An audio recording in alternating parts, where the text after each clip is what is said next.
Good evening and welcome to the Fort Smith City Board of Directors meeting on this July 21st of 2026. Keep in mind these meetings are being televised live for the benefit of our residents who cannot be with us in person. At this time, I'm going to ask Director Rigo if he would do the invocation for us and Director Neil Martin do the pledge. Okay? Thank you. Please bow your heads and join me in a word of prayer. Lord, we come before you tonight grateful for the sunshine, grateful for the opportunity to be here together tonight. We ask for your wisdom to come over our meeting this evening and to continue to bless us and our community and everyone within the sound of our voice with the opportunities that you continue to shower on us. We're so very grateful for those opportunities, and we come before you humbly in prayer tonight. It's in your name we pray. Amen. I pledge allegiance to the flag of the United States of America and to the republic for which it stands, one nation, under God, indivisible, with liberty and justice for all. Thank you very much. This time, Madam Clerk, would you please call the roll? Directors Rigo. Here. Good. Here. Kemp. Here. George Catsavis. Present. Christina Catsavis. Here. Settle. Here. Martin. Here. Okay. Thank you very much. At this time, I will ask if there's any presentation by a board member on an item that's not already on the agenda. Okay. Seeing none, we will ask for approval of the July 7th, 2026. Okay. Thank you.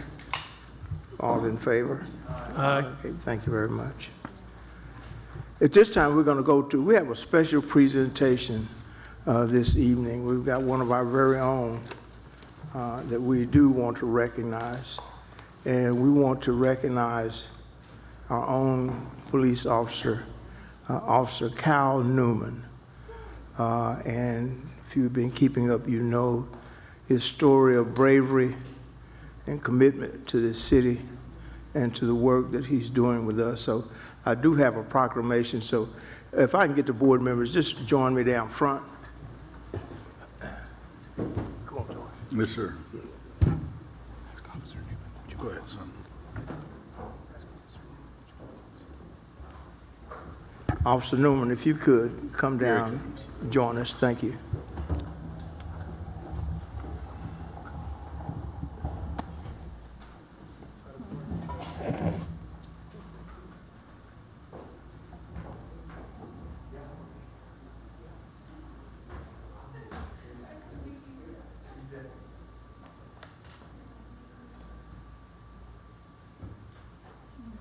Do you want a microphone?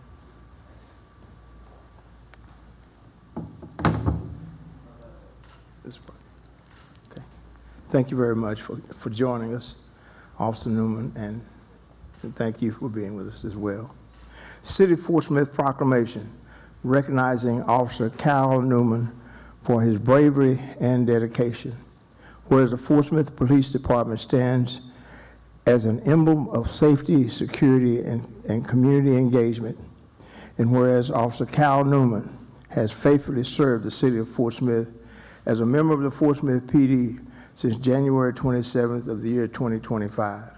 And whereas throughout his tenure, Officer Newman has distinguished himself through his commitment to excellence, community engagement, and public safety, while demonstrating unwavering professionalism and dedication to serving the people of Fort Smith, Arkansas, with integrity, honor, and selfless devotion. And whereas on the morning of May 1st of 2026, Officer Newman responded to what appeared to be a routine incident. And during the course of driving while intoxicated investigation, he was critically wounded in the line of duty while attempting to protect the public and uphold the law. And whereas despite suffering life-threatening injuries, Officer Newman stands here this evening demonstrating extraordinary courage, resilience, and determination throughout his recovery and inspiring his fellow officers and the Fort Smith community with his unwavering strength and perseverance. And whereas the city of Fort Smith proudly recognizes Officer Cal Newman for his selfless service and the bravery and his steadfast devotion to the principles of justice, public safety, and the protection of our community, qualities that exemplify the highest ideals of law enforcement. Now, therefore, I, George B. McGill, the mayor of the city of Fort Smith, Arkansas, do hereby proclaim July the 21st, the year 2026, as Officer Cal Newman Day, and in Fort Smith, Arkansas, I encourage all citizens to join me in celebrating and acknowledging the outstanding bravery, dedication, and sacrifice of Officer Cal Newman. So let us come together as a community to express our gratitude and appreciation for his unwavering service. Thank you very much, Officer Newman.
Let's please recognize Officer Newman one more time. Would you please?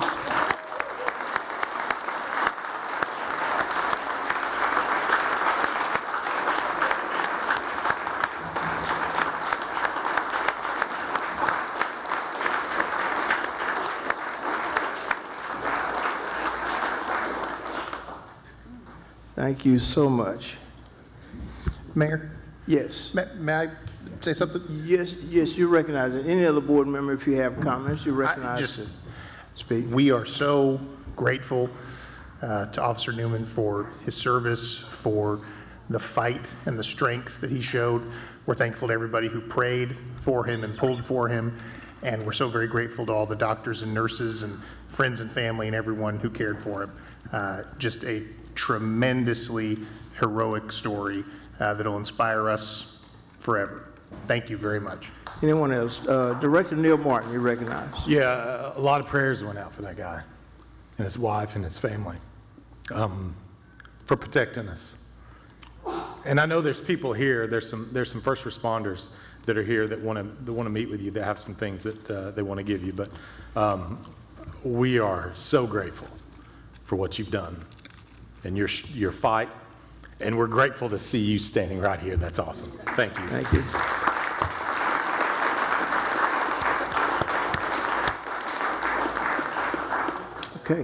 Okay, thank you very much. At this time, we will go into the Citizens Forum. And the purpose of the Citizens Forum, and I'll read this every time we get here to this point. Purpose of the Citizens Forum is to provide Fort Smith residents an opportunity to address their board of directors on any topic related to city business and operations. Speakers shall direct their comments to the entire board, and other attendees are expected to respect the speakers at that time. Rules of decorum with respect to this meeting, the Citizens Forum, and citizens' comments of any item on the business are posted on the monitors and are included on the sign-in sheet. Please keep in mind, this is a business meeting of the governing body of the city of Fort Smith, and all speakers and attendees are expected to follow the rules of decorum. And with that, Madam Clerk, who's our first speaker? We do have several, the first being Ryan Beesco, and each will have 5 minutes.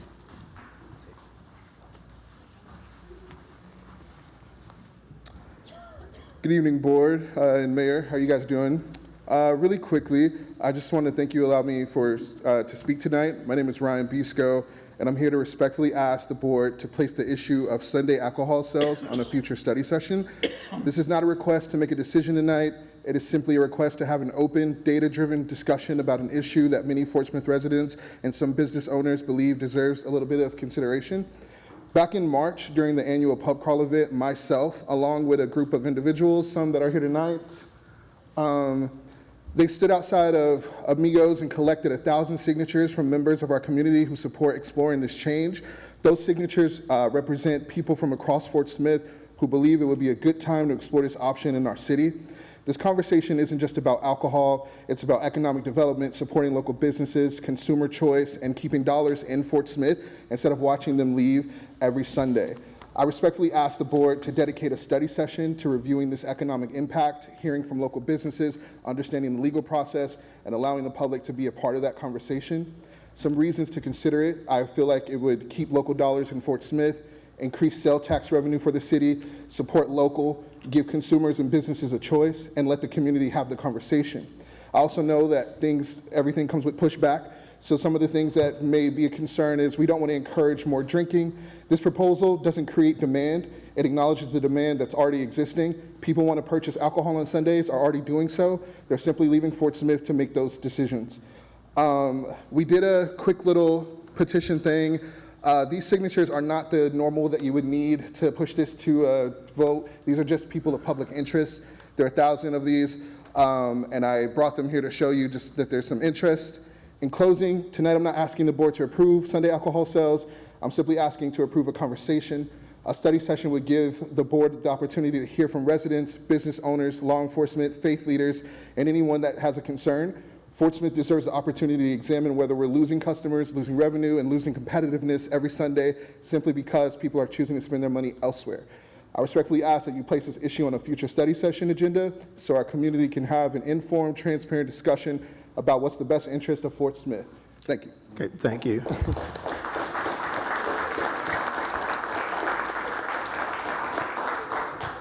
Next, we have Natalia Deer.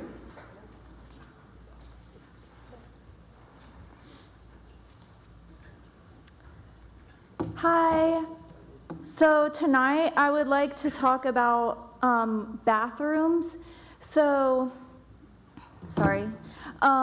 I go to the riverfront park and I like to go down there and hang out to look at the river or just walk around, and there are no bathrooms down there.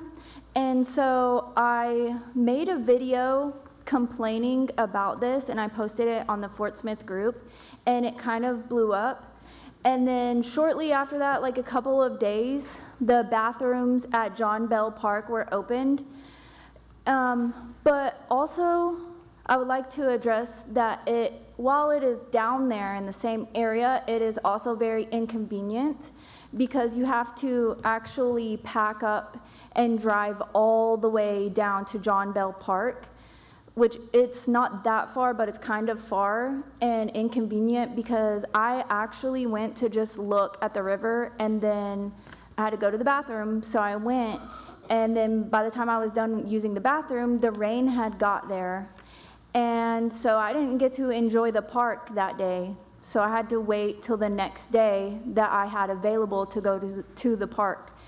And also, other people that are down there enjoying the park by the riverfront, by the amphitheater, they're not able, if they're pregnant or if they're fishing or whatever they're doing down there, like they have to pack up and leave the area just to go to the bathroom. And it's actually really inconvenient because you only get a certain amount of time to hang out down there, and then when you have to use the bathroom, you have to leave. And some people don't want to go back because it's a hassle to just, and if you have children, it is a hassle to pack your children back up and go all the way back to the park. And then not only that, a lot of people will disagree with me, but I don't care. Homeless people, they do hang out around there, and it's not just about the homeless people, but I do see it as inhumane because they are human beings too. They don't have anywhere to use the bathroom down there, and a lot of people will say that they can go to the day room or to Hope Campus, but if you look at how far the day room is or how far Hope Campus is from that area, let's just be real. Can you hold your bowel movements that long to walk all that way to there if you are homeless? And, you know, homeless is an issue, and I've heard at a few of these events that I've been going to, like, a lot of people have been complaining about the tent city, but I would just like to say that a lot of these people that are addressing how scary and how much an issue it is for the tent city being there, they have never actually been homeless, so they don't know what it is like to actually live down there. And yes, a lot of those people have mental issues and stuff like that, or they're from the military and they're homeless. I would like to see, I don't have that many friends or whatever, but I would like to put together a group of people and, you know, go down there and mentor these people. And some people, they don't want it, but I understand because I have actually been in their shoes, and a lot of these people, they don't like society because of money, or just like a lot of people are bullies and especially just in our town of Fort Smith, Arkansas, we have a lot of bullies, and I'm sure that you can see on the internet there are bullies in this area. There's straight up bullies, and it's not right, and it's all walks of life. But also, I just wanted to say that I looked up, so I went to the 4th of July thing and I seen porta potties there. I looked up porta potties. They are like $150 to $300, but if you buy one, it's $300 to $400. That's the cheapest one for the Crapper King, and sorry, but and then the next available one is $700 to $1,000, and that's to buy it and to have it there, and to have it emptied monthly is $300. That's $175 to $350, but I do know that there are bathrooms there on the riverfront that are closed, but if we did open them, we could hire someone, which would open a job. We could hire someone to come and clean them weekly or daily if needed be, but thank you.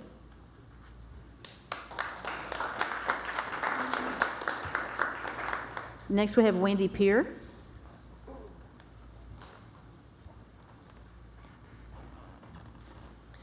Good evening, Mayor and board members. My name is Wendy Pierre, and thank you for allowing me to speak tonight. The issue I'm going to talk about is data centers. There are currently 12 data centers in the state of Arkansas, with the closest one in Clarksville. As these projects continue to spread across our state, I believe Fort Smith has an opportunity to be proactive rather than reactive. After attending a panel discussion on this issue, I found out some of the major issues with data centers. Several different concerns were brought up repeatedly, and I'm going to talk about 2 or 3 of them. The first is the electricity. These data centers draw a huge amount of electricity, and that would be a strain on our grid, and it would ultimately mean increased costs to residents and businesses, and we do not need that rise in cost. Some of these companies have proposed generating their own electricity, but that also comes with the second issue, and that is noise, because they use these generators that sound like jet turbines, and they also emit some air emissions, air emissions. But we already know what it's like to have to live with the military jet noise that we do today currently. We don't need to be adding any more industrial noise to our community. Second is water. Many data centers use a huge amount of water to cool their systems. As our population grows and weather patterns become less predictable, we should ask whether this is the best use of one of our most natural, reliable resources for this area. And you know, Fort Smith's already challenged with our water system, and we should be cautious about adding another major demand onto our system. The important thing to remember is that once these facilities are built, Their impacts are difficult, if not impossible, to reverse. I want to be clear, though, I support technology, I support economic development, but not every project is right for every community. Fort Smith is working to build a great city that families, businesses, the military want to invest in and want to be here. We enjoy a quality of life that we should protect. This past June, our neighbors to the north, Fayetteville, they passed some strict regulations governing some of the data centers in their area. Tonight, I'm asking this council to begin developing our own policies and zoning regulations that would prevent large-scale data centers from locating near or within Fort Smith. We need to make it clear that these facilities are not compatible with our community unless they can fully protect our infrastructure, our natural resources, and our neighborhoods. I also ask each member of this board to commit to complete transparency in any discussions or negotiations developing the data center. The people of Fort Smith deserve to know what's being proposed before the decisions are made, and we should learn from recent controversies like the proposed prison in Franklin County. We have the opportunity to address this issue now before the issues and the construction begin. I respectfully ask you to start that conversation before it is too late. Thank you for your time, your service to our community, and your thoughtful consideration.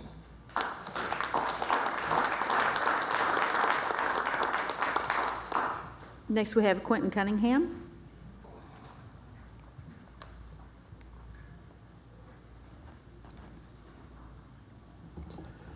Good evening, all. I'm here today to follow up on last week's study session. When I emailed the board regarding potential legal complications that taxpayers would be funding, explained why our federally funded shelters can't discriminate, and pushed back against the mass importation narrative, one response I got attempted to flip the conversation into an attack on me, but in the interest of decorum, I will not be naming the person.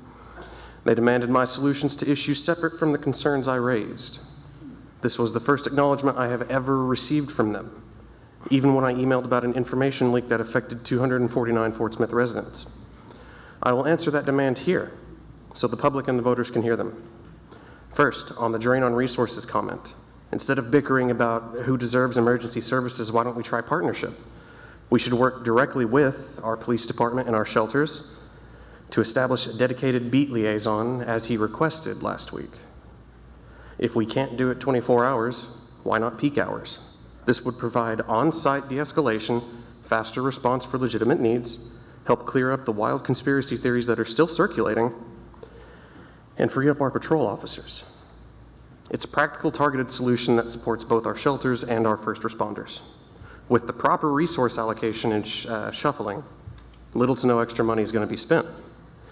Second, I would like to ask the board, Andre specifically, have you followed up with Dr. Reamer on his proposal? Yes, sir, I did. I had a conversation with Dr. Reamer and a citizen. I did call back with Dr. Reamer and the citizen both. They have not had interaction meeting yet. Okay. I spoke to him today.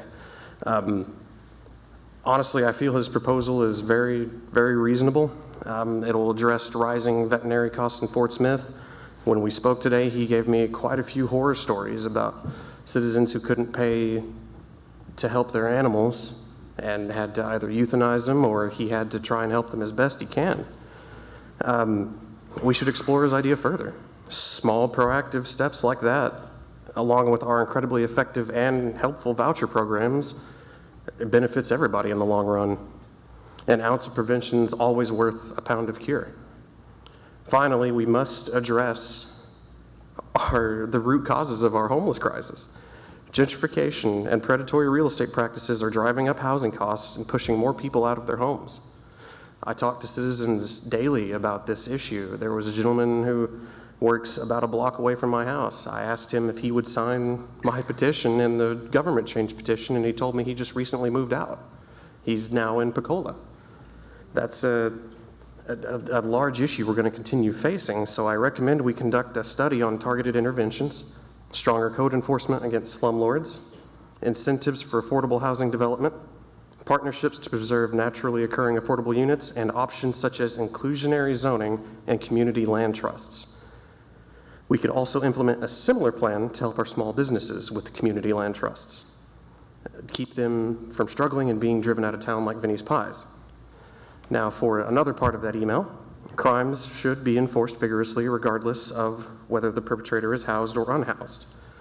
It always deserves full accountability. At the same time, these crimes occur in our community regardless of the victim's perceived homelessness. The solution isn't pitting groups against each other through thinly veiled holier-than-thou rhetoric. It's consistent enforcement paired with prevention and treatment programs that actually help our citizens. One criticism they levied at me at that email was leadership requires more than criticism. They're right. But you know what else it needs? Engagement. And they've consistently failed on that part. I will always remain available to assist with research and implementation despite any disagreements we may or may not have. Issues aren't solved with partisan, classist, or uninformed rhetoric. Let's move to collaborative, evidence-based action that serves all of Fort Smith. Once again, I will supply the board with packets that detail my proposals and correct some misinformation from the study session. Thank you.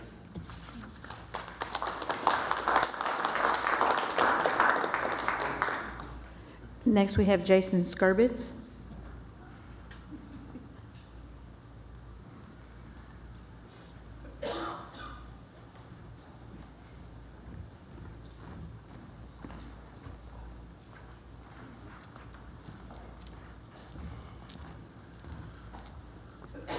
Good evening. Thank you for inviting me in again. I watched Neil's video last Sunday night, which I normally do, as a lot of you do also, and I thought it was quite good. Firstly, I'm with you, Neil, on the cemeteries issue, as our spending in this city is out of control in many ways. However, I also sympathize with and understand the thought process and viewpoint of those commenters that believe this is more than just a monetary issue. Because as they've noted, many City of Fort Smith residents are definitely personally invested in this whole situation. What I don't get is why it's seemingly the only solution that most of the board seems to latch onto is to have the City of Fort Smith, Arkansas, take over things that they have no business doing. Things are almost always handled better by and through the private sector and private investments. Just a few examples: unkept, unmaintained cemeteries, a failing convention center, a failing water park with outrageous expenses and expenditures, city-owned and vacant properties that are nothing more than a drain on our resources and system. Need I go on? Now, on to tonight's meeting. I, for one, am vehemently opposed to any more tinkering with the public forum. And frankly, because transparency with and trust in our board of directors is at an all-time low, I personally believe that Kevin Settle and Jared Rigo, among others, I'm speaking to the board, stop interrupting me, Point of order. and others are pushing this agenda item because they know good and well that there are much fewer attendees at the study session meetings, and thus they won't have to be subjected to listening to we the people any more than absolutely necessary. Also, I'm fairly certain and convinced that they don't want to be bothered to have to listen to us before they're fixing to vote on a controversial topic, an item, which seems to be more and more common these days, by the way. And they know that they're going to catch flack and be ripped a new one by the aforementioned we the people for their continued and impending shenanigans. Now, as to the external audit business, I didn't see the actual report in the agenda packet. Did I overlook it? No, I didn't think so either. How are y'all supposed to vote on or adopt something that you haven't even seen yet? And is the Parrot Island audit report that also hasn't been seen or released part of that report that's supposed to be adopted?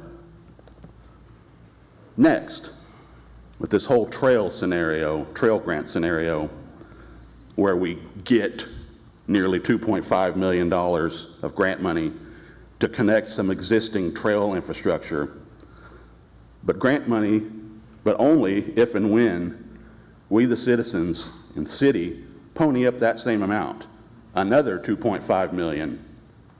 Riddle me this: how the hell does it take nearly $5 million to construct less than 2-mile stretch of trail? Not to mention, how does that actually, potentially or otherwise, affect this whole Bass Reeves loop, or lark, or leap, or whatever the hell you want to call it these days? And who benefits from this latest potential boondoggle, given that it most likely involves the whole Acme Brick property and future park, or what have you, as this new trail spur runs right through it? These are just a few of the handful of the many questions and reservations that I've got concerning this agenda items tonight. Thanks again for your hard work on our behalf, Neil, along with that of Christina and George. It's nice to see that we still have some actual representation in our city government. Hopefully we'll have a damn sight more after the elections in November shake out and take out the trash. Thank you.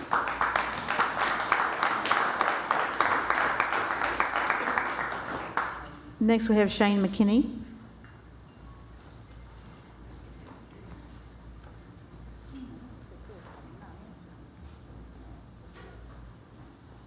Hello again. So I want to talk about the idea of moving the forum to a study session. We were excited to move it to give us 5 minutes and to put it before voting. And a lot of us were excited about that because we had the opportunity to talk to you right before a vote happens, rather than having a week delay between us talking to you about an issue and then a vote happening. And I think most of you were on board with that. If I recall, I think most of you voted for this and wanted to hear the citizen's voice, until the citizen's voice wasn't what you wanted to hear anymore. And more importantly, it started to take up a lot of time. I'll admit, an hour and a half, 2 hours of 5-minute increments of people being very repetitive. But sometimes we need to ask, why are people being repetitive? Why are people coming up here and saying the same thing? And I think that reason is obvious. They don't feel like they're heard. When the people out here feel heard, one person coming up and saying it, maybe two, is probably enough for everybody to feel like our voice is heard. I don't think you have a time issue that needs to be fixed. I think you have a listening to the will of the people issue that needs to be fixed. And I think there's an expectation that this is going to shrink and everybody's going to quit paying attention. But I don't know if you've noticed, but it seems like it's consistent week after week that lots of people are here wanting to be heard. And I think that there's a lot of hope here. I think there's a lot of people that feel like they're going to be heard for the first time in a long time. I even think you can't spell shenanigans without Shane in there. So he was talking about the shenanigans that are coming out. I think despite all of that, I think his statement was hopeful. He's looking forward to the coming elections. And because he looks forward to feeling heard. And I think if I were sitting on the board, as you are, I would want the citizens to feel like they're heard already. I think that's the idea of representation. I think that's the thing that feels missing for so many of the people that are here. And I think our forum before you vote, listening, even if it takes 2 hours, I think that's a great way for you, the board, to show that even if it's painful, even if it means we're staying up late, that you are willing to listen to what the people have to say, even if it's repetitive, even if it's maybe doesn't make full sense, you're willing to listen to us. And I think that was a great gesture. I think taking that away during a time when so many people are worried about being heard whether it be from petitions or whether it be from statements before votes or from comments online or whatever it may be, taking that opportunity to talk to you away, I think would be just a tragic misrepresentation of the people. Second thing I want to talk about, and I think this is indicative of this problem further, but Christina and George and myself and Joey were in George's last week, and Joey got a little animated, as Joey does sometimes. But I want to talk about the difference of this transaction. It's not to throw anything at Joey; he gets plenty thrown at him already. But a while ago, somebody asked me about that and said, "Shane, if you were there, why didn't you try to rescue Christina from Joey?" I think that's the word. Shane, I came and got you. You did come and get me. I said, come get Joey. And I came up and grabbed him by the arm and said, "Come on, you need to come." And there was a lot more to that story. But this is the thing, as he said that to me, he said, "I'm really disappointed in you, Shane, because I think you listen, and you didn't act during that time from what I saw online." And the reason why he was disappointed was because he didn't think I was listening for a change. And he said, "Normally we see you listening." And that caused me great disappointment. I think most people here would be surprised to feel like some of you are listening to them. Not surprised to think that you're not. And it doesn't mean that we're always going to agree, no, but at least hearing and conversing and feeling heard out here to the people, I think will take care of a lot of the time constraints and a lot of the time problems, if that makes sense. So when the citizens out here are surprised to not feel heard from you, that's a sign that you're probably listening about as much as you need to be. You're finally close to where you need to be. And I hope you can set that as a metric and say, you know what? I want the citizens to expect me to listen. I want the citizens to feel heard with me. And some of you are really good at this. Thank you for those.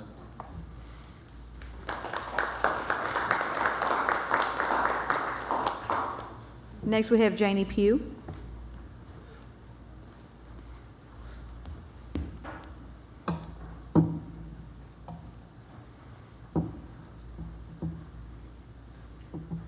Good evening, everyone. I'm Janie Pugh, Press Secretary for the Shane McKinney Revamp Fort Smith campaign. We live here in a moment where the national political climate can feel heavy and incredibly divisive. Too often we look at the news and assume that these challenges only exist in far-off places. But recently, right here on the steps of our own local government, the reality of political threats and hostility hit close to home. It served as a stark and sobering reminder that the safety, stability, and civic ideals that we hold dear are things that we can never take for granted. Today, we are standing together to confront an unacceptable reality, the rising tide of political intimidation and threats of violence. But more importantly, we are here to celebrate the resilience of our community, the strength of a dedicated campaign, and the swift justice delivered by the professionals who protect us. Political threats and intimidation are at their core a direct assault on the democratic process itself. When disagreements escalate into hostility, fear, and harassment outside of public meetings, it doesn't just target individuals. It threatens the right of every citizen to engage in civic life and to speak their mind freely. When our team faced a moment of direct confrontation and threat, it was meant to silence us. But a community and a campaign is not defined by the intimidation it faces. It is defined by how it responds. I want to recognize Shane McKinney for his steadfast leadership during this time. Instead of backing down, instead of allowing fear to dictate the terms of this election, the campaign stood firm. Shane chose transparency, accountability, and the rule of law. By doing so, the campaign sent a clear message to the people of Fort Smith. We will not be intimidated. We will not stop showing up, and we will continue to advocate for the future of this city. Ensuring that democracy can proceed without fear requires dedicated individuals who run toward danger to protect others. That is why I want to extend my deepest, most sincere gratitude to the Fort Smith Police Department and Chief Baker. When campaign staff faced an immediate threat to their safety. The response from our local officers and investigators was professional, decisive, and absolute. They did not hesitate. The Fort Smith Police Department acted swiftly to investigate the incident and ensure accountability. Your dedication is the shield that holds regular citizens and allows them to participate in local government safely. But the work of law enforcement is only the first vital step. Lasting safety requires an unyielding commitment to justice inside the courtroom. I want to express our profound thanks to our prosecuting attorney and their entire team. Answering the call of justice in cases of political intimidation requires immense resolve. The prosecutor's office stepped up seamlessly to reinforce a vital truth. Our legal system works. It protects its citizens, and there is absolutely no safe harbor for lawlessness or political violence in Fort Smith. As I close, let us remember that keeping the peace is a shared responsibility. We are incredibly fortunate to have a resilient campaign team, a stellar police department, and a dedicated prosecutor's office standing together. Let us leave here today resolved to choose civil dialogue over hostility. Let us reject the bitterness that fuels division, and let us continue to support the local heroes who defend our right to build a better, safer Fort Smith. Thank you all so much.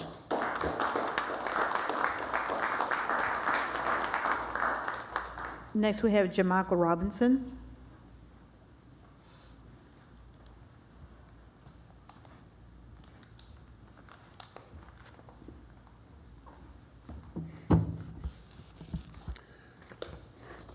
How you doing, Mayor and City Board members? Good to be with you tonight, and I wanted to say thank you to Officer Newman for surviving his attack. I think that was very, very cool what you guys did here tonight. Real shortly, Fort Smith Police Department also saved my life too. Back in August of 2021, when a gentleman decided to drive me around, and I sat in the backseat of my car with a gun, and then later wanted to find out what it felt like to commit a homicide, so he cut me up real good, and they found him that night. And but that's what he told the detective. He said he wanted to know what it felt like to commit a homicide. So I just want to thank the Fort Smith Police Department and Danny Bacon, you guys, for doing what you did. I really appreciate that. You know what I'm saying? I just want to take a little bit different perspective tonight on some things. I always sent you guys some emails. You might want to check your emails real quick. I sent some emails to you, some documents. I also have some documents I want to submit to the city clerk and the attorney's office, the city attorney. What I wanted to present is a city ordinance around parliamentary procedures and filing formal requests. And I know there's not a lot of knowledge about this, not a lot of education about that, right? And the city doesn't particularly, really put any real education out there based on this little book. This little book is a pretty powerful book. And I see people that have not quite understand. I've been observing it for a few weeks and just decided I wanted to see what is this procedural gap that's going on, And so what I did was I found some information. I'd like to submit some of these documents. I don't know if you guys are able to check the emails as well. But I come from this position of talking about this because I've sat on several boards, and I sat on the board of Harvard House Gateway for 2 years as a board member. And so I understand this process of what's going on. And I've kind of wanted to come from this particular piece of it. What I have here is a formal request form. That's in accordance with you guys' guidelines and the parliamentary procedures that you guys do it. And a lot of people come up here and they're talking about the issues and stuff. And this is a way to really formalize it and track it. It's in your emails. I can send that to you. And so it's like I said, it's in accordance with you guys' guidelines and the parliamentary procedures. I called NAP, was the National Association of Parliamentarians, and wanted to see how well this document was crafted, and I put it together, and I spoke to these guys, and they said that there's nothing on here that they can add or take away. So I think I'm in the right area of what's going on here, because I wanted you to just kind of put on your educational lens for a little bit and look how generational this document can be, so that we, the citizens, can get formalized answers back to our questions.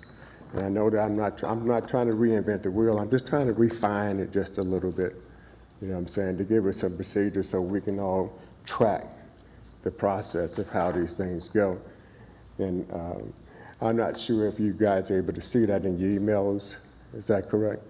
Good. I just wanted to get some clarification on that. But here's the current landscape of what it is right now. Joe Elskin, she said something about education a couple of weeks ago, and I wanted to tap into that a little bit. But the current landscape is that municipalities widely enforce parliamentary rules from the dais, and yet they provide no legislative mechanism to teach those rules to the public. A perfect example of this disconnect can be found right here in Arkansas. The official rules of procedures for the City Council of Conway explicitly mandate that businesses shall be conducted by Robert Rules of Order. However, in the exact same section, the city officially concedes that it's also understood that the formal parliamentary procedures is not well known by the public.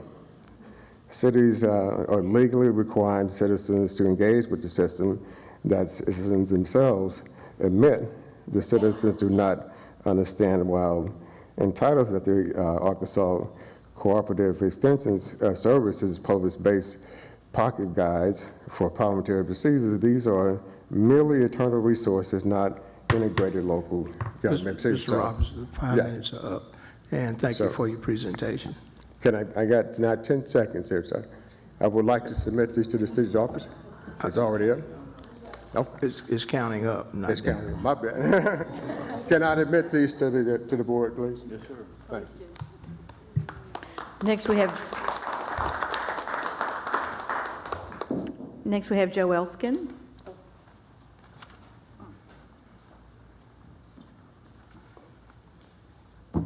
I'm going to be quick. I am very happy and supportive that you're considering moving the Citizens Forum. I think it would improve the atmosphere for the business of the city of Fort Smith. I think it's hard for you all to do your job if you have been through an hour of sometimes very rancorous comments. And if people need to be heard, they are best heard if they email. And it's very easy to email the city board. And then you can put your entire reasoning and it can be considered in the right atmosphere. So that's my recommendation, that's my support.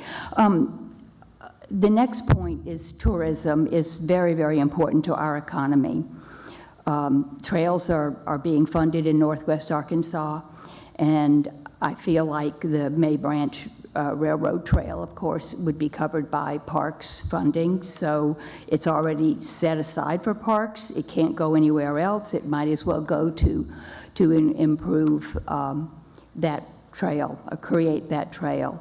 And then finally, you know, the Spradling Avenue extension runs through heavily wooded area, and the treetop development, you know, I asked them to please leave some trees, and they didn't. It was all clear cut. And so I'm just hoping that you all would work with the engineers and the construction company and ask them to leave some shade trees along that walkway. All right, thank you very much for your work. Next, we have Joey McCutcheon.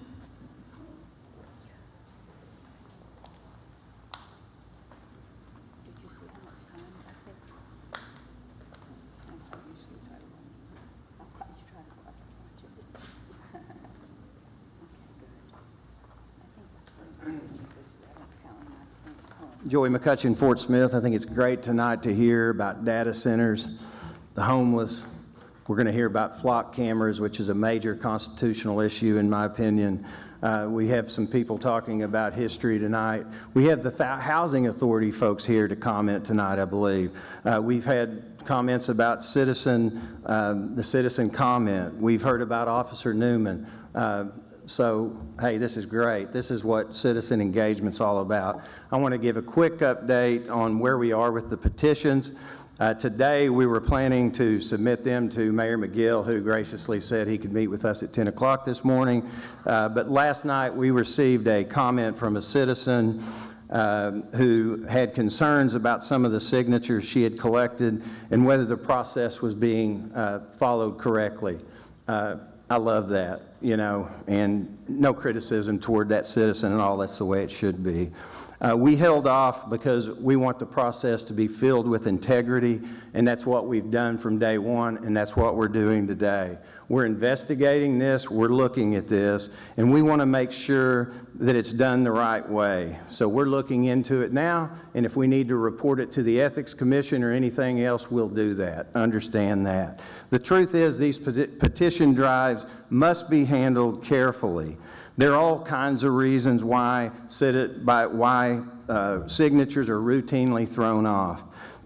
Felonies, not registered, they live out of the city, all kinds of reasons. And that's exactly why we've tried and continue to collect more signatures, and we're not stopping now. The county has a program that they can look at these things in literally almost no time at all, and the city should be no different. But it's why we're collecting more signatures instead of rushing to turn them in. We would have turned them in today, but we had an issue.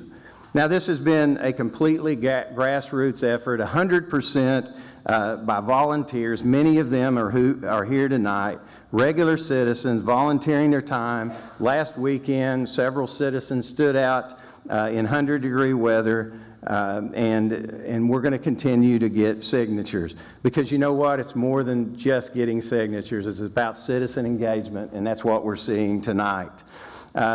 But I'm going to be honest with everyone here, and I'm going to be candid with everyone here. And I'm going to be candid with the folks who are listening tonight. I talked to Sharon Brooks, who's our county clerk today. We have 46,000 registered voters in Fort Smith, Arkansas. We've collected now 3,851 signatures. 3,851 signatures. That's disappointing to me, but it's been a great volunteer effort, don't get me wrong. But also 3,600 people passed a sales tax of $360 million of funds for over 30 years. 3,600 Fort Smith voters passed that. We can do better than that as citizens. And if these signatures get thrown out, then we need the people of Fort Smith to step up and replace them. And that's what I'm asking people to do tonight, because we're continuing to push for signatures just like we did in 100-degree weather. So I'm asking Fort Smith residents to help. You aren't voting to change the government. You're just giving us the opportunity to vote in November. The board's repeatedly tried to take action, and the board in whole has decided not to do that. The city clerk found out about this problem and city lawyer found out about this problem last week before I had an hour conversation with each of you about this signature problem. We probably should have known about that. So at some point it's pretty clear that the fate of this is with us, and I am going to commit tonight, the buck stops with me, but we're going to get this job done. I'm challenging every registered voter to step up and sign it, because we're going to get the signatures one way or another in the right way and timely. If I've got to fill my great niece's wagon up and walk down Rogers Avenue, I'll do it, because it's that important. And our fire department will probably have to scrape me off the parking lot from a heat stroke, but I'll do it anyway. But it's important, and we've got to get this done. The people deserve that. So take 5 minutes, come by my office, tell your friends, tell your coworkers, tell your neighbors, and let's get more and more signatures, and let's keep the citizen engagement up. More citizen engagement, not less. This is awesome to hear all the different perspectives, and I appreciate the board. I appreciate you hearing us.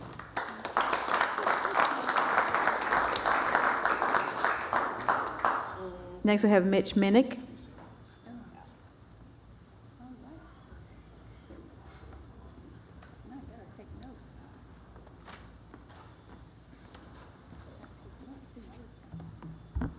Thank you. Good evening, Mr. Mayor, members of the board, and city administration. I wanted to directly address a few statements that were shared with the board at the July 7th regular board meeting regarding our organization, the Fort Smith Housing Authority, and the Community Development Block Grant Program by Ms. Crystal Cadelli. For reference, Ms. Cadelli's statements can be found at approximately the 2-hour, 19-minute mark of the July 7th recording. She stated that between 2022 to 2025, the city utilized CDBG funds of $481,000 for the Bailey Hill project for demolition and also sewer and water improvements. She went on to say that she didn't like that the city giving such a large portion of these funds to one organization, and that she would rather see it go to our community rather than just one organization. She also stated that the funds can be used in many different ways, which is true. She ended her remarks by reiterating that she would rather see CDBG funding going to our community rather than just to one organization. And I assume she meant the Housing Authority in her context. It's important that context and relevant information was missing from her statement, and I'd like to take the opportunity now to provide that. The Community Development Block Grant Program is a federal grant program. These are not funds coming from the city's general budget. The City of Fort Smith acts as an intermediary known as a participating jurisdiction, or PJ, to award these federal funds to qualifying organizations through a competitive process to improve low-income areas through improvements and/or services at the local level. In 2022, the city awarded over $1.4 million of funds to 14 separate applications from 11 unique organizations.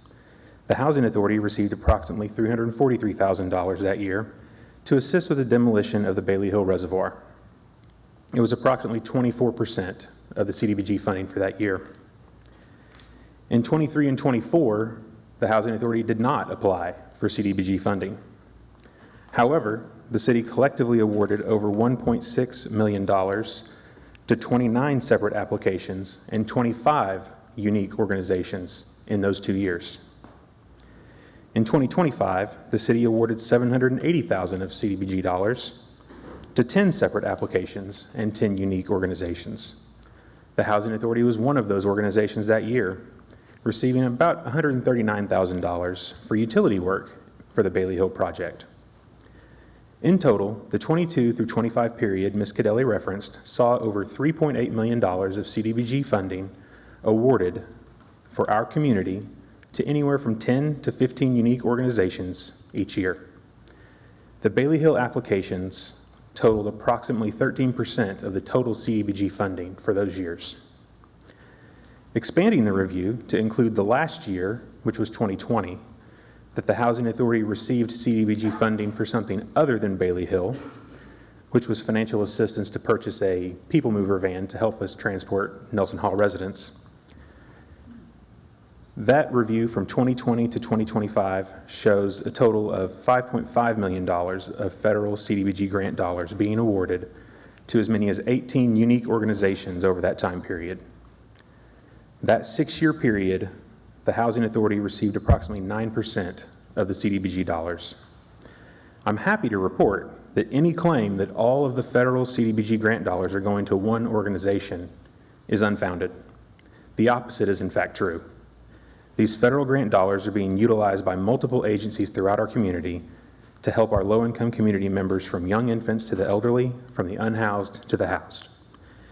In addition to the Housing Authority being a recipient 3 times in the last 6 years, other agencies like the Children's Emergency Shelter, the Crisis Intervention Center, Community Rescue Mission, Riverview Hope Campus, Next Step Homeless Services, the Arc for the River Valley, Harbor House, the Guidance Center, Sebastian Retired Citizens Association, Antioch, the Fort Smith Boys and Girls Club, Girls Inc., Heart to Heart Pregnancy Center, Crawford Sebastian Community Development Council, and the Hamilton Center for Child Advocacy have all received funding for a variety of needs. I'd like to conclude by thanking all of the organizations that are carrying out these good works, partially funded by the federal CDBG grant dollars. I'd like to thank the city's Community Development Department for administering the program, the Community Development Advisory Committee, and the Board of Directors for reviewing, recommending, and approving projects for funding. Finally, I'd like to say that the Housing Authority, we are proud of the services that we offer, and we welcome the opportunity to share our mission with board members and candidates for office. Thank you for your time. Next, we have Darren Bircher.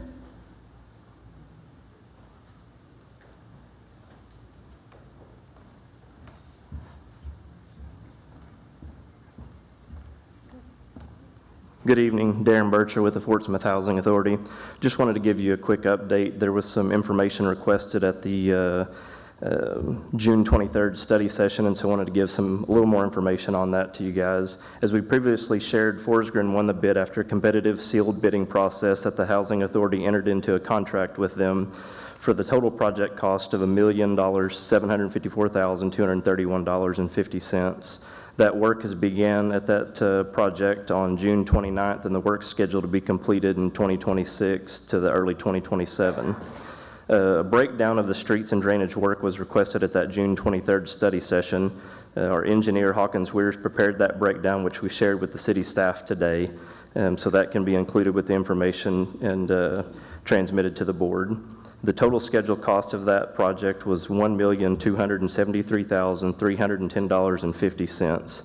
The existing street improvements, the improvements related to the South S and 16th Street, was $263,139. The new street improvements related to the new infrastructure work was $799,077.50, and then other project costs required work but not directly tied to the existing or new improvements was $211,094. Director Settle inquired about the possibility of attaching a clawback provision to those funds attributed to the new improvements, and we're open to such language being added to that funding agreement, and that we'll have that before the board in August as deed restrictions for that project. Approximately $23,000 would be associated with each lot for that subdivision. Again, we've emailed that information to the city staff today, and we'll have that information shared to you guys for the August meeting. Thank you, guys. Okay, thank you. Next, we have Chris Cadelli.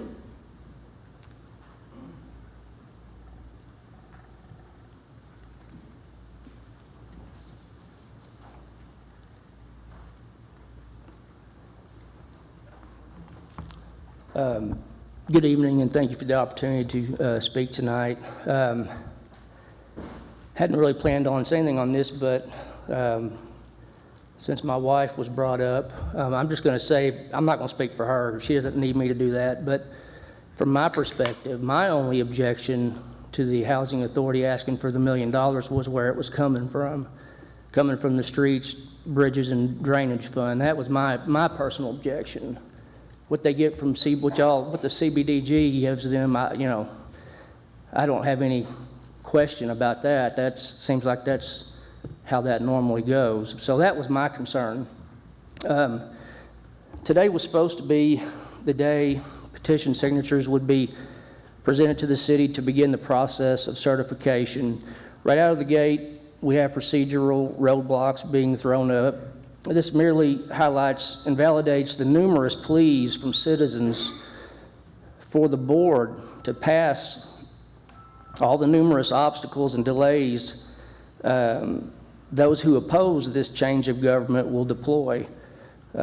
This effort to deny the citizens an opportunity to decide the form of government we wish to be governed by will continue beyond the efforts of the 4 directors who have voted against allowing the people to make this decision for ourselves. I still hope the signatures collected are enough to override the veto from the previous mentioned directors. I also appreciate the previous citizen who brought up the the issue around data centers. This is a big issue, and cities do need to get ahead of that. It seems like a lot of cities throughout the country wait until these things pop up, and processes have already begun, and deals have already been made with cities. So I appreciate her bringing that up. I do hope the board would have a study session to discuss what ordinances might be necessary to protect us from something like that popping up in our neighborhood here. And then along the same lines, throughout the country, there is a growing controversy around the flock surveillance systems. That's another issue that I wish the city would, I respectfully request the board to schedule a study session on, so that we can be educated on those systems, how they're utilized in our city, what happens to that data, and the extent of those systems in our town. I think Greenwood just went through a similar process with their flock representatives. So anyway, that's all I have. Thank you. Next, we have Crystal Cadelli.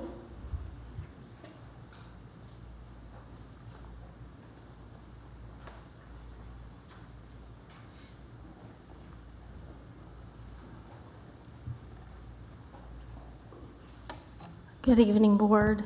I actually had not planned on speaking about the Housing Authority tonight, but I feel the need to provide a little information.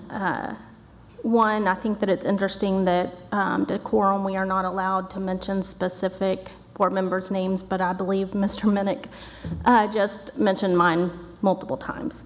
So in October of 2012, the city did a quit claim deed for Bailey Hill to the Housing Authority. And with that, they specifically stated that the city will bear no cost of removing the structure and preparing the site for development. So the CDBG fund that we just allocated to them did just that. We funded them the cost of cleaning up the property. And for anybody that doesn't understand how CDBG works, is that yes, it does come from the federal government, which goes to the state, which the state allocates the city. And the city gets to determine where those funds go. So they could be utilized for low-income areas. We could use them for water lines in low-income areas. We could use them for drainage issues in low-income areas. We could be helping the citizens that live in poverty areas with things that will impact their quality of life. But instead, we gave it to the Housing Authority, which already gets in the upper thousands of voucher dollars from the government. So and then you look at the salaries of the Housing Authority, and the top 5 leaders of the Housing Authority together roughly make up about $700,000 in salary. To me, that's not serving the community. So that's not really what I wanted to talk about tonight, but I thought that I needed to clear some things up. What I really wanted to discuss is that I found out last week that within the last 90 days, we have had 2,726 residents' water shut off for non-payment. That's nearly 2,800 households in 3 months. Those are children, elderly, and families that are suffering. Those numbers should be a wake-up call. Families are struggling, yet we continue discussing non-essential development, such as parks, trails, and water slides. Actually allocating money to private developments like $2 million to an RV park. These are projects that might be desirable, but are not more important than reliable water, sewer, drainage, streets, public safety, and affordability.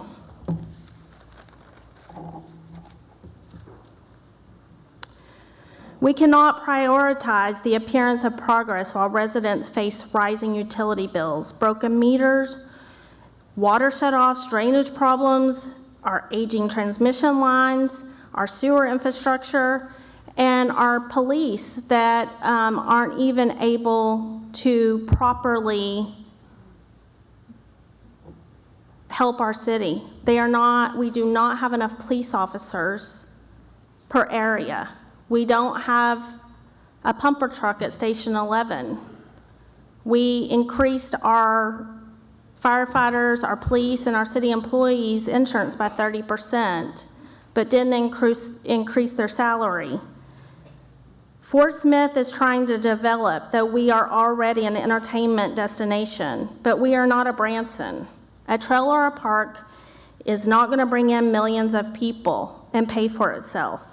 We cannot simply build it and they will come. Entertainment alone will not create a strong city. A strong foundation attracts businesses. Our infrastructure brings businesses. Businesses create jobs. Jobs attract people. People generate tax revenue. And a stronger tax base attracts restaurants, shopping, entertainment, private investment for all ages. That's sustainable growth that's going to work. And I'm so sorry, I had more to say, but I had to address the Housing Authority. So thank you very much. Have a good evening.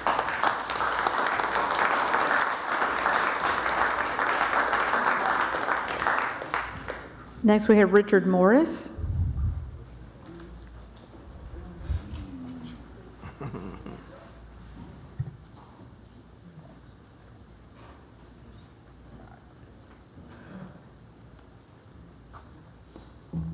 Hello again, Richard Morris, Ward 2. You know, I think about the chaotic meetings we experience and people outside of Fort Smith seeing that. But tonight I'd like to elicit sort of a reconciliation of a misunderstanding to demonstrate to ourselves and outside communities that we're not all crazy. We can talk to each other. So I'd like to address a misunderstanding between, well, let's put it this way, about the definition of a word, and that word is breakdown. Now, back in April 14th at a citizens forum, I shared some AI research I did about the conduct of board meetings. And in that, I referenced Kevin Settle's admonitions to his fellow board members about you shouldn't throw pot shots at each other. And I timed that, I gave a reference time at that meeting, referencing that was in response to Christina's breakdown. Now, I was referring to a breakdown in decorum. Christina had her own definition, and things kind of went sideways after that over the past couple of months after that meeting. So I'd like to take this opportunity to invite Christina to clarify what she thought was meant by that word breakdown. I think that would clear up a lot of things and de-escalate whatever might come. So Christina, please. Okay. Are you finished with your comments?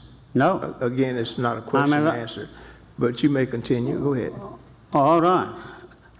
A director a few moments ago responded to a question from someone here at the podium, right? But they chose to. She doesn't choose to speak. Are you not going to respond to that? She doesn't choose to speak. Okay, well, that's characteristic. Okay, so let me clarify what's going on here and why I wanted to present this opportunity for everybody to be civil.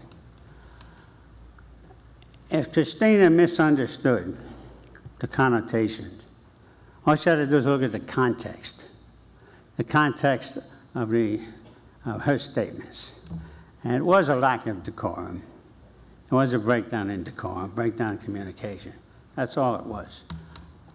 I'm not going to venture to read her mind. I wanted to give her an opportunity here. But her action was an overreaction. And, you know, about a month and a half went by after that. Point of order. Richard, if you would, please address the board. I'm scanning. Yeah, I know you're You want my scanning. glasses? I'm scanning. I'm talking to everybody. I'm just asking, but you're talking to a specific board member. If you would just talk to the board. Okay, thank you. Could you start the clock over again? You just ate up time and confused the whole thing. Give me some time back. You get 30 seconds back. Give him 30 seconds. Okay. Okay, I'll Continue. jump right to it. Okay. Christina back-channeled a threat to me that she would get her lawyer on me, I'm paraphrasing, if I continued to make any more additional false assertions. I made no false assertion. Now that was to chill. That was to chill my free speech, okay? This is all documented, it's public record. I've done legal consultation. Well, so has Christina done legal consultation. We're talking about a civil matter that she's implied. And she used city resources, city attorney, to question about defamation. And she crossed the line right there. Okay? That's a legal exaction. She's using government resources for a private matter. So I wanted to clear this up nicely. Everybody makes mistakes. She's passionate. Okay? Passionate has good and bad connotations. So the cat's out of the bag. So you guys are going to have to, you know, pay attention to each other and police yourselves before things really get out of hand. And I resent you, Mayor, trying to shut me down because you give everybody else a free pass too often, too often. Thank you. Thank you. Next, we have Kristen Kitchens.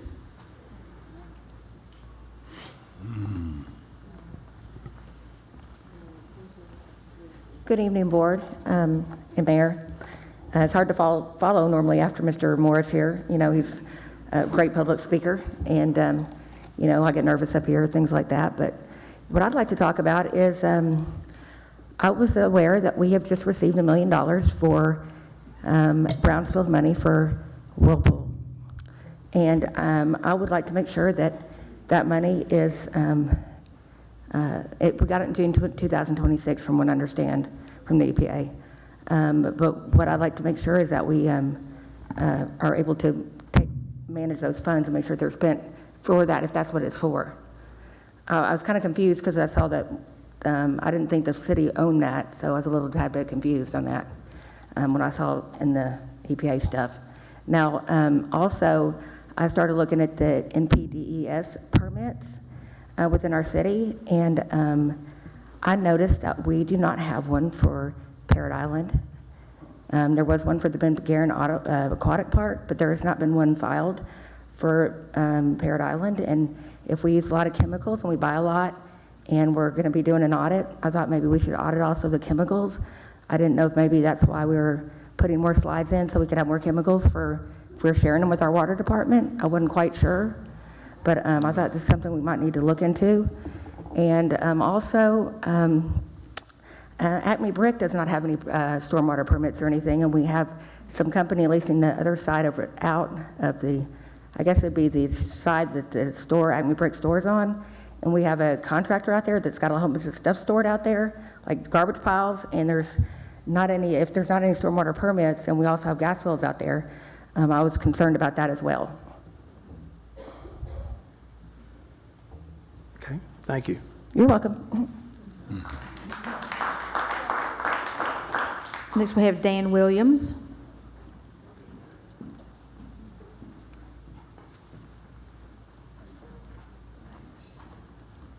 Good evening, Mayor and Board. I appreciate what I've heard so far. I appreciate the mentioning of the data centers by Wendy. I do believe that if the board would take that serious and start looking at it, there are things that we could begin to prepare for in dealing with that and keeping our citizens safe and looking at the challenges that come with that. I also appreciate Jason bringing up Mr. Neil Martin's discussion on the Give Me Five. If he wasn't famous enough, he was at the Over Drinks last night, and his name was mentioned 35 times, I think is what I counted. So 74. 74 times. It came out to be. And everybody was drinking every time his name was mentioned, is what I said. Cabs got wealthy last night. It was back to the college days That's for Neil. right. So, but what I would like to mention about Jason mentioned the cemeteries. It'd be nice if we could really get someone else to manage those. I believe we have too much. And if not, I want to propose the city to look at something, this board, to potentially look at, let's sell all of our excess properties, and then we can take care of the cemeteries with a responsible ability to know that we can tend to it in the right manner, the way they deserve. I would appreciate that. Last week, we heard about the trails. I believe it was about the trails we mentioned and the loop. And I heard Casey brought this up about the mentioning of the change of the names. We couldn't change the name because it might mess up the grant. And I don't know how true that is, but it threw a red flag up for me because back in October 22nd, 2024, when I was at the board meeting, there was a noise mitigation grant that we were in conjunction with the school system and we were going to get, which was going to be roughly $5 million. That grant has been approved. And we got a $3.9 million grant from the federal government. We didn't have to pay for it, thank goodness. But the challenging thing is Carnell School and Orr schools are shutting down, and they're right-sizing the school system.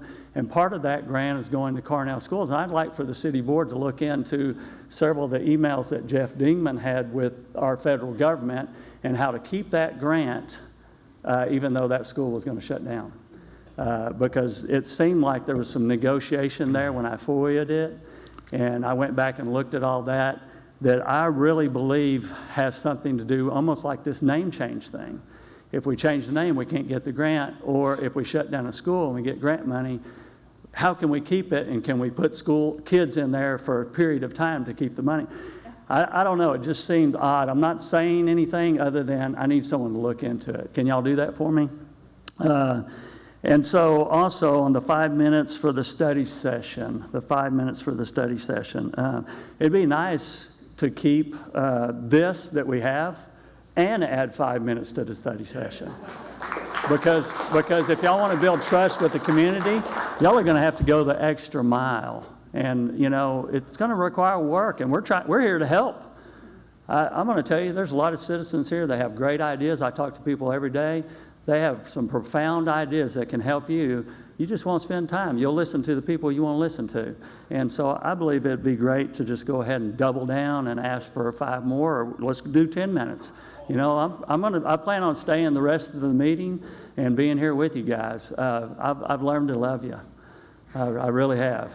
In spite of some of y'all's thoughts, I really do. I care for this city, and I believe there's some great things that we need to look into. We got good problems. Did you know that? We have good problems today. Good trouble. Who said it over there? Right there, good troubles. And you know what? It just takes time and energy to look into it, ask questions, and really it's going to take all of us together to fix it. And I'm amazed at how many people are coming out.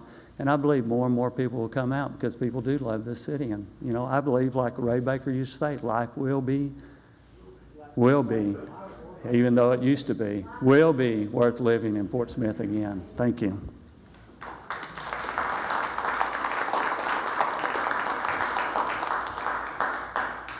Next, we have Teresa Jones.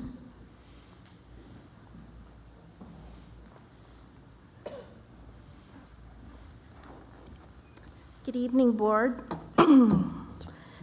At the risk of being pushed to a study session to forum, I decided to speak tonight. Section 3 of the City of Fort Smith Board best practices. I'm sure you all are infinitely familiar with the Code of Ethics. And I don't know how, if there is an issue of ethics on the board, I don't know how it is addressed. If you monitor each other or how that works.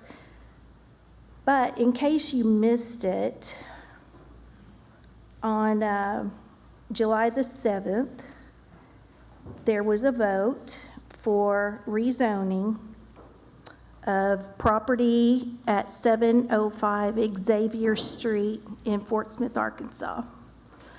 I posted just the information on Facebook the following day after that meeting, and I'm concerned with the fact that one of our directors chose not to abstain from voting on a zoning matter near properties directly owned by immediate family. And I don't know how this is addressed by the board. If it does it even matter? Is it an issue? It's very concerning to me. And after being on social media and the comments and the reactions made by the post, it is deeply concerning to people in Fort Smith. What it tells me that if you can't take care of the little things, then you can't take care of the big things. And it was, being that July 7th was the night of the board to vote again to respect the request of the citizens to get the change of government put on the November election. This member chose to abstain from that voting instead of representing his constituency, but chose to vote when it directly affected potentially his livelihood, his family's livelihood, and things of that nature. Any questions? No? Okay, thank you. I figured. Thank you.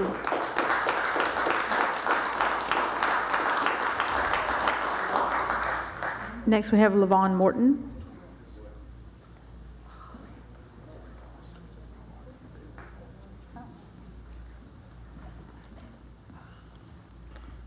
Levon Morton, I live in Ward 4 in Fort Smith. I want to speak briefly about the cemetery issue. First of all, I hope there's a way that the city can find to contribute to the process of upkeep of those cemeteries.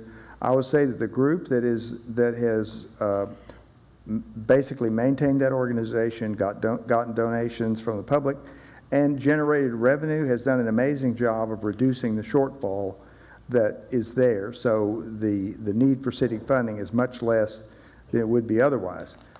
What I would add to that, I think there are many problems with trying to transfer real estate that has a lien against it from one party to another.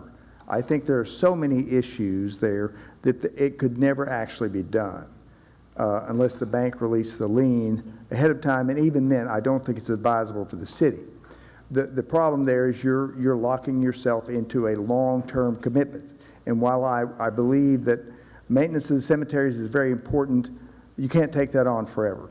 I think you have to create a situation where you have a way to avoid it if you don't have the money. If we have another 2009 problem, or if we have another flood or something like that, then you have to have a way to step away for a year. The way you could do that is with a lease.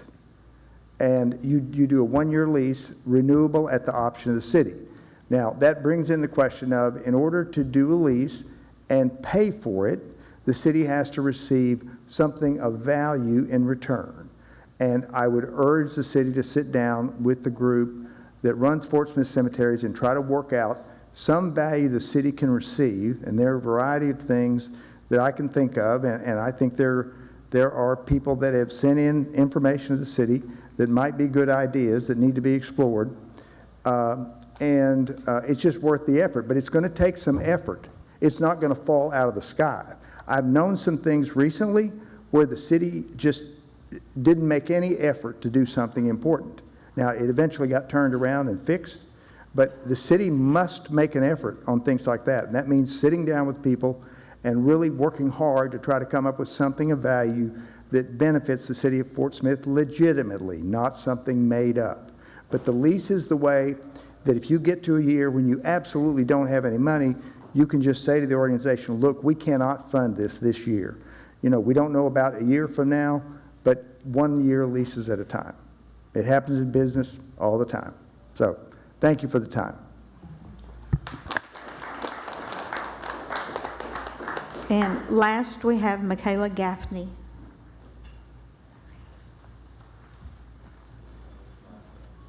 Hi, everybody. I wanted to mention King Solomon today. In the Bible, in the book of Psalms, the demon of sloth is mentioned 47 times. It is not a coincidence to me that our area code is 47.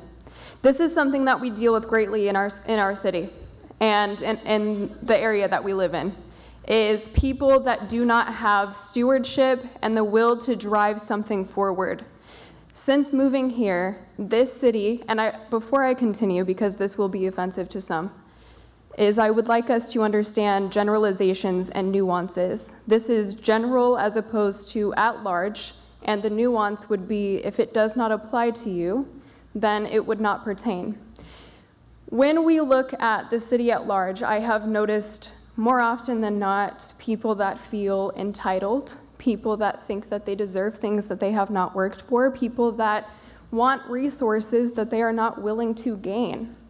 And as somebody that really does believe in the small businesses in our community and the way that we drive forward infrastructure, we have to learn how to develop stewardship as a collective together in order to drive forward our city. This is something that is lacking because of the lack of stewardship. With that being said, we have very many issues with mental health. Our mental health is directly associated with homelessness. All of the issues in our society are directly correlated to human issues.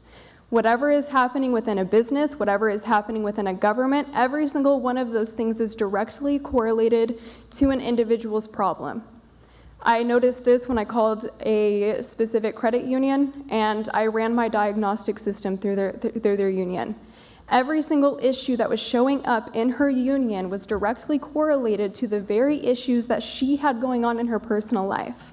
With that being said, last time I spoke, I mentioned that there was going to be an event that I was holding. That is going to be this Friday at the Hangout on the 24th at 6:30. This is not just an event directly about mental health, however it is.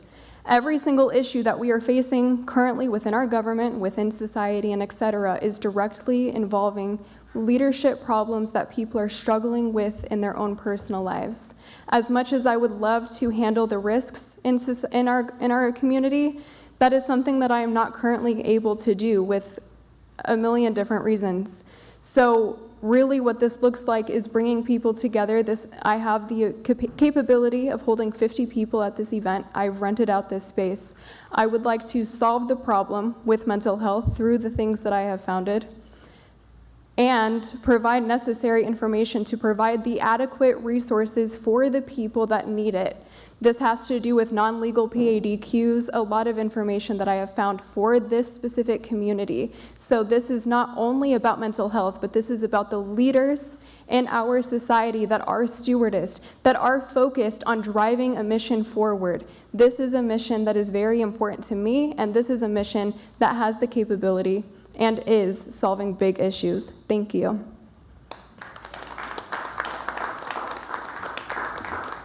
That's all that have signed in for the Citizens Forum. Thank you. At this time, let's take a 7-minute recess. Me too.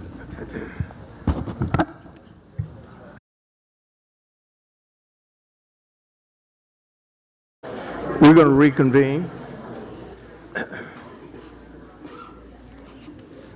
This time we'll go to the first item on the agenda. Thank you, Mayor. The first item this evening is an ordinance changing the Citizens Forum from regular meetings to study sessions. In April, the board passed an ordinance increasing the number of Citizens Forums per month and placing them at the start of the board's 2 regular business meetings each month. The board subsequently requested that an ordinance be presented changing the Citizens Forum to the start of each of the board's regularly scheduled study sessions, and that ordinance is presented for the board's consideration this evening. With that introduction, I'll defer to the board's discussion. Okay, thank you very much. Madam Clerk, are there any citizens' comments on this item? Yes, we have 3 individuals, the first being Joey McCutcheon, and each will have 2 minutes.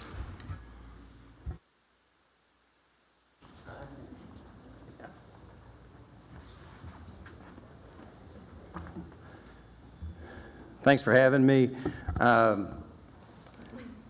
You know, there's flip-floppers and there's putter-offers, and I don't think any of them serve this city.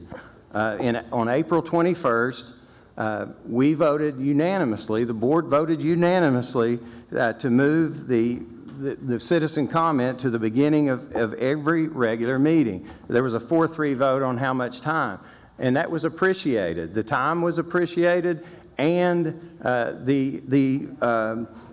where it was placed. So now we're flip-flopping. But more importantly, you know, when we put things off, that's not good either. Putting off how we're going to pay for a $580 million water infrastructure issue, that's not good. So the question becomes, Director Settle, why are we doing this now? You're saying that because the community or citizens, you know, they wanted that. They didn't want to wait an hour and 34 minutes, as it was tonight, to hear comments to start the agenda. That's a positive thing. I mean, you know, had we rather have, Mr. Morris talked about, do we want a chaotic meeting, or I'll say, do we want a nobody shows up meeting that we've been accustomed to the last 3 years, because I've been at virtually every meeting.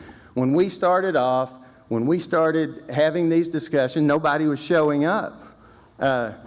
These aren't chaotic meetings. The only chaos we had was when this fella threatened somebody outside of this, threatened me online, had a baseball bat, threatened me in the 2 meetings before, stood right over me and threatened me. And before the last meeting, I had a meeting with the police chief and the prosecutor and a detective. So I don't know how this happened outside of this building out here. Thank you. I can't understand that, because they were aware of he was coming.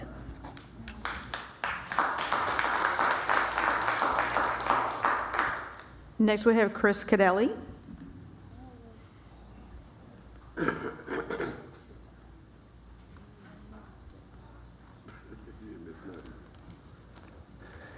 Yeah, you know, this is kind of laughable.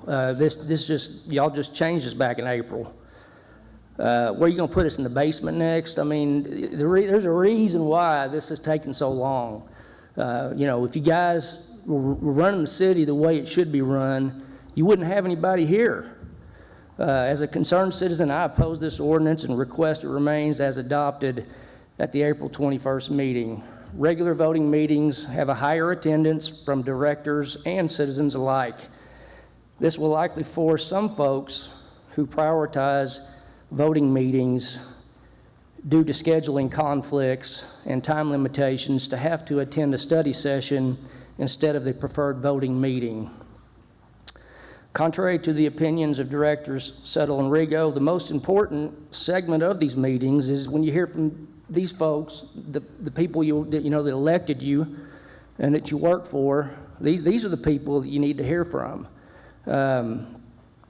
So I would ask that the feedback and the opinions of citizens is the most important. Citizens may need more than 2 minutes allowed to speak on an agenda item during a voting meeting, and the Citizens Forum allows for that additional time. We saw that tonight. There were some folks that already talked about this during the 5 minutes and got another opportunity for 2 minutes to further address the situation. So this is our direct way to express or withhold our consent for how you guys are running the city. So I would ask, with all due respect, keep it the way it is. This is really pretty silly in my opinion. Thank you.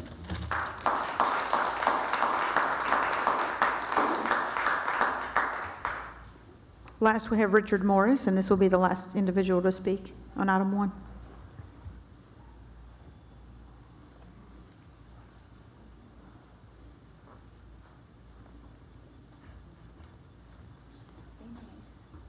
Hello again. The elephant in the room is that troublemakers here are trying to extend their social media presence into these public meetings. That's the elephant in the room. Okay. City's been down this road before, and if I'm not mistaken, they had a moratorium for a while. So I'd say we should just stop having these forums until after Election Day. That's just my wild opinion. But yeah, these things are out of hand, and he's having a laugh at that. He's got a sense, you know, when Neil and I go back. Anyway, yeah. All right, that's all I got to say. Thanks. Okay, thank you. At this time, we need a motion to adopt the ordinance with suspension of the rules. So moved with suspension of the rules. Second. Thank you. Madam Clerk, please read the ordinance. An ordinance repealing and replacing Section 2-44, subsection B of the Fort Smith Municipal Code. Okay, thank you. At this time, board comments. Okay, there are no comments. Madam Clerk, call the roll. Directors Rigo, Yes. Good, Yes. Kemp, Yes. George Catsavis. No. Christina Catsavis, Yes. Settle, Yes. Martin. Yes. Motion passes 6 in favor and 1 opposed. At this time, let's go to the emergency clause. Need a motion. So moved. Second. Thank you. Please call the roll. Directors Good, Yes. Kemp, Yes. George Catsavis. No. Christina Catsavis. Yes. Settle. Yes. Martin. Yes. Rigo. Yes. It's approved, 6 in favor and 1 opposed. Go to item 2. Item 2 relates to the city's reversionary interest in property owned by the Natural State Council of the Boy Scouts of America at 1401 Old Greenwood Road. Deputy City Administrator Maggie Rice will further discuss the board's options for this item. Yes, sir. The Natural State Council owns the property at 1401 Old Greenwood Road. The vacant land was conveyed to the Westark Area Council in 1962 by the Fort Smith Board of Commissioners. This deed included a reversionary clause requiring the land to revert to the city should it cease to be used for scouting purposes. The council raised the funds and constructed the building. Over time, the need for scouting offices has declined, and the Fort Smith office is no longer needed in its current configuration. Mr. Jack Butts, attorney for the Natural State Council, has requested the reversionary clause be clarified or removed in its entirety.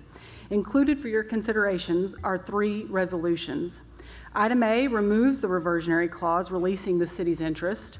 Item B allows the council to lease the entirety of the building for a non-scouting purpose.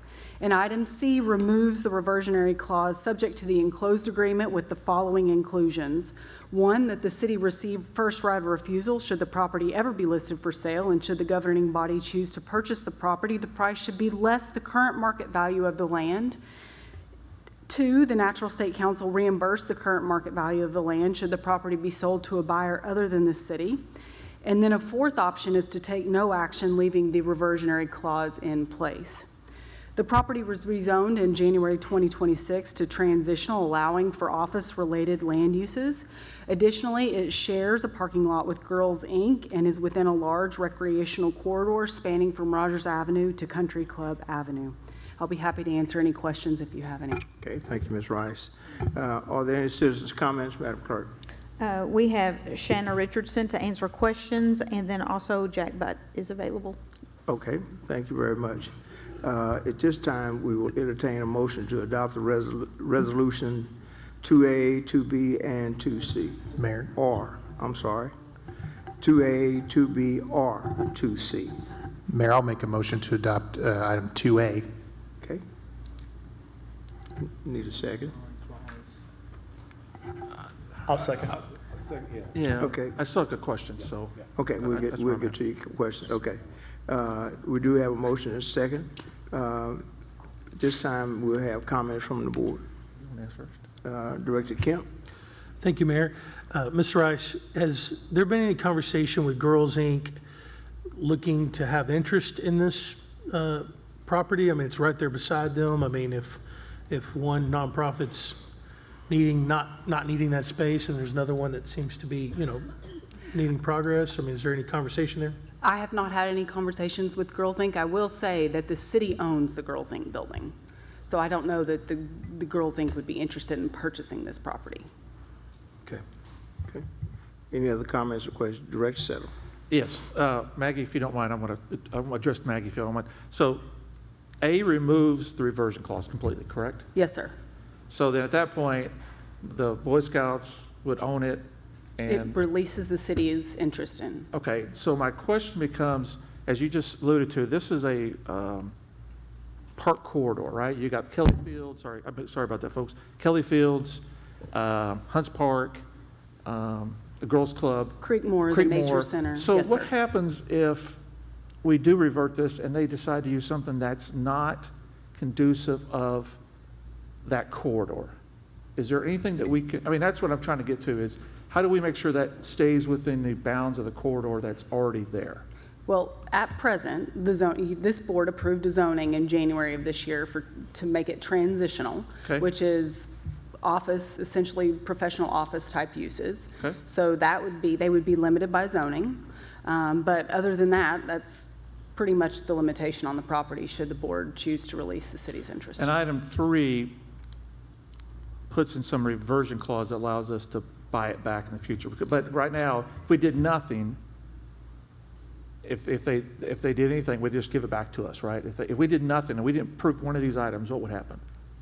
The property would revert back to the city. So doing nothing, the property reverts back to the city. Correct. Upon what reason? Is it because they stopped scouting, or is it because they're done with the building? Yeah, if it's no longer used for scouting purposes. So this is similar to what happened to the Boast building, where reverted back to the city? Yes. Oh, okay.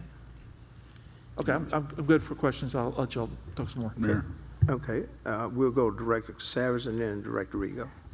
Maggie, what's the appraisal on this property? We don't have an appraisal on the property.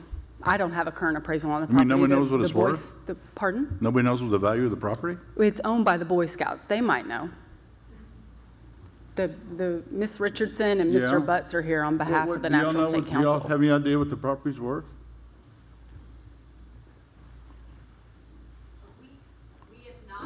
Because we do not have an intention of selling it. I think that's what we need to clarify to everybody. The intention is not to get the reversionary clause removed, to immediately sell it and have another opportunity.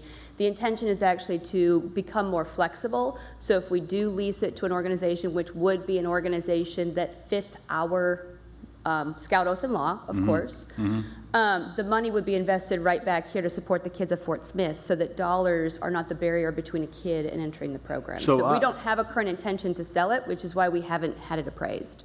So item C gives us first right of refusal, correct? If it does come for sale? Yes. Yes, sir. Okay, thank you. Director Rigo. I just had a question and then a statement. Mr. Butts, it says in the memo, and you're the attorney for the Natural State Council, that you've requested the reversionary clause be clarified or removed in its entirety. Could you just explain to us a little bit why you've made that request? Yes, and frankly, I'm a volunteer member of the board, and because I'm an attorney, I'm volunteering to help this issue too, because I do some zoning and stuff up in Fayetteville where I live. But we started out looking at this strategically. Can we lease some of this building out to make some money if we don't need all the offices? And the Fort Smith response and the planning office has been incredibly helpful to us is, no, you can't use this building for anything except Boy Scouts, because that's all it's zoned for. And so we went through the process of getting it rezoned so we could use it for business, attorneys' offices, titles, whatever. But even though it's now rezoned for those purposes, the reverter clause says if it's used for anything other than Boy Scouts, it goes back to the city of Fort Smith. And so even if we lease one office out, theoretically, Fort Smith could say we want it back. So we have said we would like the reversion clause to be moved. We paid for the building in 1960 something, and we've been good corporate citizens, and that supported Boy Scouts. We've said we've kind of shoulder our load in that. Can you just release the reverter? And so going forward, we may continue to use the building. We may lease part of that to tenants. We have no present intention, but theoretically we could sell it to a third party who would put offices in there. If the board doesn't like the notion that they're completely releasing the building, an alternative would be let us rent it to anybody we want to, as long as it's within the zoning. And actually the city came up with the third alternative to say, well, we could let you lease it to whoever you want to, but if you do sell it, we like to get our money back. You keep the value of the improvements, we get our money back. So those are the options on the table. Frankly, we would prefer that the reverter be released. One way or the other, this will be used for scouts, because either the offices will be filled with scouting offices, some or all will be leased, and the money will be used for scouting, or if we sold the building, it would still be zoned for this light commercial, and all that money would be used for scouts somewhere here in this area.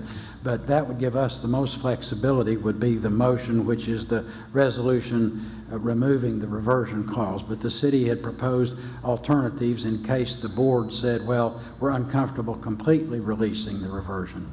Does that answer your question? Yes, and thank you for that additional context, and it supports why I made the resolution, or the motion for Resolution 2A. I think we talk frequently and hear frequently from citizens about the amount of property we own. Are we using property that we own? Is there going to be a future use? What's the cost of ownership, et cetera, et cetera? And we actually have a property that we have an ownership interest in that has a tenant that is interested in more flexibility and is interested in having that responsibility of this property be removed from the city entirely. And I think that's not always a case that comes along.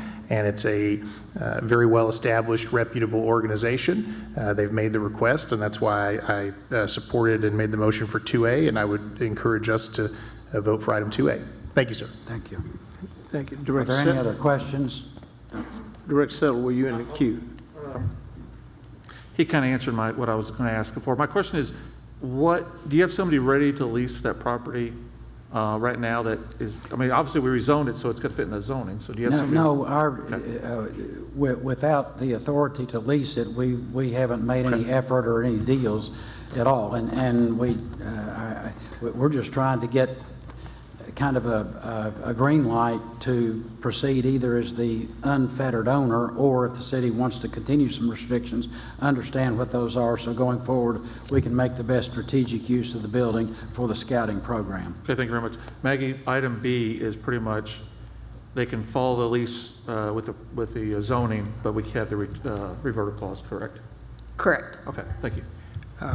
Director Neil Martin. Ms. Richardson, you said that you would potentially lease it out or sell it to entities that have kind of the, I don't remember the exact word you said, but are same mindset, mission as the Scouts. What type of entities are we talking about? So again, I want to reiterate, we have no intention of selling the building. I know that's a concern. We have no intention of selling the building. We are a youth-serving organization that follows very strictly the Scout Oath and Law. So if you are not familiar with the Scout Oath and Law, it goes, a Scout is trustworthy, loyal, helpful, friendly, courteous, kind, obedient, cheerful, thrifty, brave, clean, and reverent, right? They would have to fit within those means to even lease the building out with us. Because our intention is still to retain some business in that office to support the Scouts of Fort Smith, but if we can lease out a portion of it and then invest those dollars directly into the youth of Fort Smith, that is what we want to do. So those categories are good. They're fairly broad. It doesn't necessarily mean a Boy Scout entity or maybe a direct We're not. Entity that works with Scouts today. It could be something else. It could be the Dolly Parton Lending Library. It could be another youth serving organization. It could, but we're not going to neighbor in our own building with somebody who is not connected to what we're doing. Okay. All right. Thank you. Director Good. Thank you, Mayor.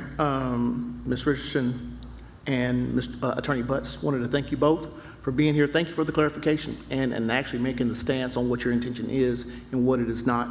And Attorney Butts, also thank you for your compliment on our planning department. I have to agree with you. We think they're pretty amazing. Thank you. Director Rigo.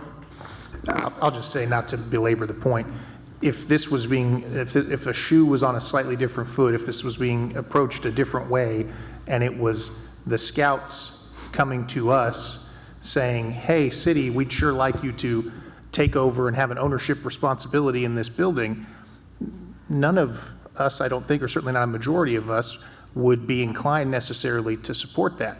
This is a situation where there's a responsible tenant who's giving us an opportunity to divest of a responsibility and a obligation during a time where we recognize that there are resources that are stretched in that way. Okay. Any other comments from the board? There's been a motion to adopt 2A and 2B. No, sir, just 2A. Just 2A, I'm sorry, 2A, okay. Was there a second? Okay. Madam Clerk, call the roll. Directors Kemp, Yes. George Catsavis? No. I'm sorry, No. Christina Catsavis? Yes. Settle? Yes. Martin? Yes. Rigo? Yes. Good. Yes. Motion passes 6 in favor and 1 opposed. Item 3. Item 3 is an ordinance amending the Fort Smith Municipal Code regarding the use of aluminum wiring. The proposed amendment reduces the minimum size of aluminum wiring inside a building where aluminum wiring is permitted by the state and national electrical codes. The city's building official, Jesse Bennett, will further introduce this item and address questions from the board. Mr. Bennett. Thank you. Good evening. Jesse Bennett, Director of Building Services. As stated, this is an amendment to Section 6153, Wiring Methods, number 6. This change removes the minimum size of aluminum conductor inside of a building from a 4-aught to allow the minimum of a 1-aught wire where permitted by the national and Arkansas electrical codes. Myself and Master Electrician, City Electrical Inspector Sean O'Kelly are here to answer questions. Okay. Thank you very much. Any citizens' comments, Madam Clerk? Yes, only one, Shane McKinney, which will have 2 minutes.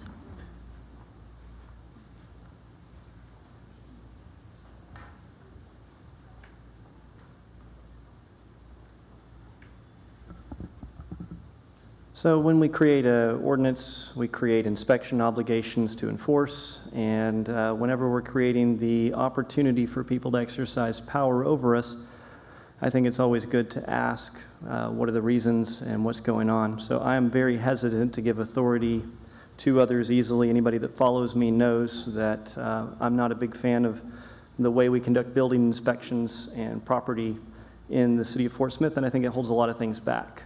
That said, we also have a lot of fires in houses, and some of those can be prevented by common sense approaches, making sure that our wire is capable.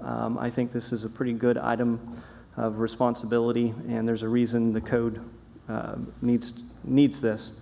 I would just ask us to make sure this doesn't become a burden on Grandma's house that maybe has these things issuing. If Grandma needs to do a renovation on her house, is she no longer going to be able to do so because the wiring doesn't match this, and now we're going to require her to, so now she lives in a home that maybe has mold or has other problems. Sometimes the unintended consequences of what we're doing can create additional or can maintain an additional problem. So let me give you an example. Grandma has a house, it's got a roof leak, it's got some problems, it's got some mold. She needs to take care of this. She has enough money to take care of that. But when she goes to take care of the mold problem, we discover we have a wiring issue that needs to be addressed. And so now she does not have the budget. So does she live in the house with mold, or does she live in the house with the potential? I just want you guys to be aware there's more to this than, yes, is this a fire hazard, or no, this isn't. It has direct implications on the people that we love in our community, our family members, some of those that are least fortunate. We're trying to deal with homelessness is obviously a big problem. And every time we pass a code, we potentially set a barrier between a person being able to live in a house that could be available. Okay, thank you. This time we entertain a motion to adopt the ordinance with suspension of the rules. So moved. Second. Thank you. Madam Clerk, please read the ordinance. An ordinance amending Section 6-153 of the Fort Smith Municipal Code. Any board comments? Director Good. Yeah, I'll just make a comment to Mr. McKinney. I actually agree with, you don't have to come up, but I was just wanting to say I agree with your comment about unexpected consequences and the decisions we make affecting homeowners, primarily elderly. You know, I've run into that many times because codes do change. But what I've also found out is that the city of Fort Smith, you know, has programs to help, like our home program, to help those individuals that may or may not be able to afford these upgrades. So, but I definitely can appreciate what you're saying, and we do care about the elderly, but you know, codes will be codes, and we have to go with what's current. Thank you. Director Neil Martin. So I appreciate what Mr. McKinney said. I think we've got some builders in the back as well. Would you guys be willing to speak on this at all? I'd like your opinion, if you wouldn't mind. Sorry to call you up, get you on the spot. I know that's never fun, but I'd love to get your point of view as well. If you wouldn't mind to introduce yourself, sir. I'm Tracy Hooper with JM Supply here in Fort Smith. We use the aluminum wire, service entrance wire, all over every city anywhere but in Fort Smith. Every other city allows it. They have no problems. We've got countless jobs over the years that we've had no trouble.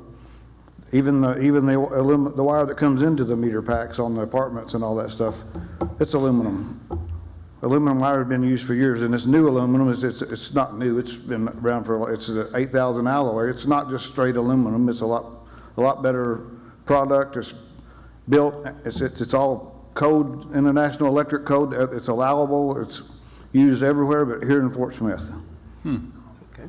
Thank I'd you, be sir. glad to present y'all jobs where it's being used right now. It's been used. It was actually used one time here in Fort Smith about 2014 on the reserve at Chaffee Crossing Apartments. They got it overturned and let it used on that project. There's been no fires. There's been no issues. It was used on like 112 units, and there's been zero issues at all. If this were enacted, huh? If this were enacted, if we moved forward with this, are you saying this would be better for a builder versus building something here in Fort Smith? Well, let me back up. Somebody building something. I've seen several places that were going to come to Fort Smith and do projects, and they didn't because of the cost. It was higher to build it in Fort Smith than it was anywhere else in the whole country, so they scrapped and left and went and built it somewhere else. Okay. I've seen that happen before. I don't think y'all want that. Okay. Thanks, sir. Appreciate it. Thank you. Director Settle. Mayor, I just got a quick question. Director George. All right, sir. Just nice quick. The cost-wise, is it cheaper this way or not? It's almost 3 times as expensive to use the copper on the smaller feeders, like for 100 amp size services. Versus the aluminum? Yes. So this is cheaper? Yes, it's like it's like $11 a foot compared to $3 a foot. Okay, thank you. And when you're talking each unit on a like apartment deal, you're talking there's like usually about 100 foot per apartment. When you take that times the number of units, it's pretty costly. Okay, thank you. Any other comments from the board? Okay. Director Kemp. Thank you, Mayor. I just want to make sure I understand the sentiment. So he is speaking in favor of this? Okay. Yes. Okay, I want to make sure that was clear. Thank you. Okay. If there are no further comments, Madam Clerk, call the roll. Directors George Catsavis? Yes. Christina Catsavis? Yes. Settle? Yes. Martin? Yes. Rigo? Yes. Good? Yes. Kemp? Yes. Motion passes 7 in favor and 0 opposed. Motion to adopt the emergency clause. So moved. Second. Thank you. Please call the roll. Directors Christina Catsavis? Yes. Settle? Yes. Martin? Yes. Rigo? Yes. Good? Yes. Kemp? Yes. George Catsavis? Yes. It's approved, 7 in favor and 0 opposed. Number 4. Item 4 is a resolution accepting the 2025 Annual Comprehensive Financial Report. Ms. Dina Enfield, the Chair of the City's Audit Advisory Committee, is here this evening to present the 2025 audit, and either Ms. Enfield or Chief Financial Officer Andy Richards can address any further questions the board may have. Ms. Enfield? There she comes.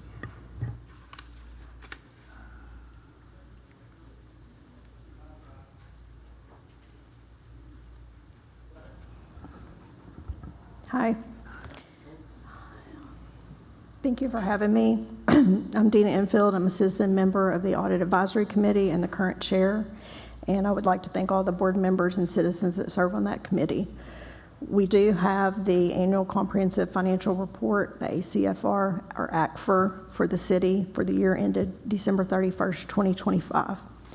I'm just going to go through some highlights of the process and the report, and any questions or information, feel free to ask. Ms. Enfield, is anything available for the screen here, or No. there is? Okay. Yes, Josh is getting that up. Okay, thank you. Okay, thank you. Okay. So the audit of the ACFR is performed by Forvis Mazars. They have met with the audit committee, and we were notified that the city will receive an unmodified or clean opinion on the audit, that it is presented fairly in all material respects in accordance with accounting principles generally accepted in the United States of America. We would like this resolution that the ACFR be accepted so that as soon as the final approval is received from the auditors, the ACFR and their report can be dated and issued in order to meet reporting compliance requirements. The ACFR is prepared by our Chief Financial Officer, Andy Richards, and the report does include a Certificate of Achievement for Excellence in Financial Reporting for the 2024 ACFR that was issued by the Government Finance Officers Association. So the process is that Forvis Mazars performs the audit procedures, which includes their review of their ACFR, and once final, their audit report with signature will be added and embedded in the ACFR. As I mentioned, Andy prepares this, drafts are issued, and the first drafts were issued earlier in June to begin reviewing this. The updated draft was discussed in the audit committee meeting on July 9th of 2026 with the auditors present to have questions asked by the audit committee and management over the report. So I do have in the report, there is a management discussion and analysis section, pages 23 through 33. And I will just go over some highlights of that to discuss for the year. This is kind of a summarization of the full report that goes through items that management believes are important for the year. On page 26 of that, the total net unrestricted position of the city at the end of 25 is $49.1 million, which includes the governmental and business type activities of the city. The net position of the business type activities is $69.5 million, and the net position of the governmental activities is a deficit of $20.4 million. One thing on that number to make sure that we understand is that deficit in the governmental activities is because that number includes the fully accrued pension obligations of the city, which at the end of December were $65.2 million. That's not what's going to be due within the next year, but that is the amount that is fully, is our full accrual for under our pension obligations based on the actuarial amounts.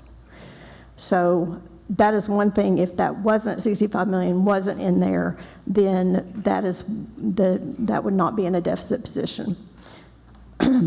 Also discussed in here is that that page on page 26 compares the prior year deficit to the current year, and that number last year was a deficit of 9.4. This year it's 20.4, which is a decrease.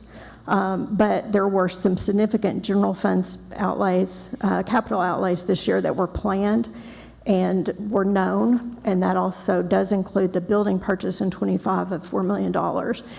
Pages 32 of the management discussion analysis does have the detail of the major capital asset events that occurred during the year, and then also the notes to the financial statements will have significant detail, note 4 specifically about the capital expenditures during the year.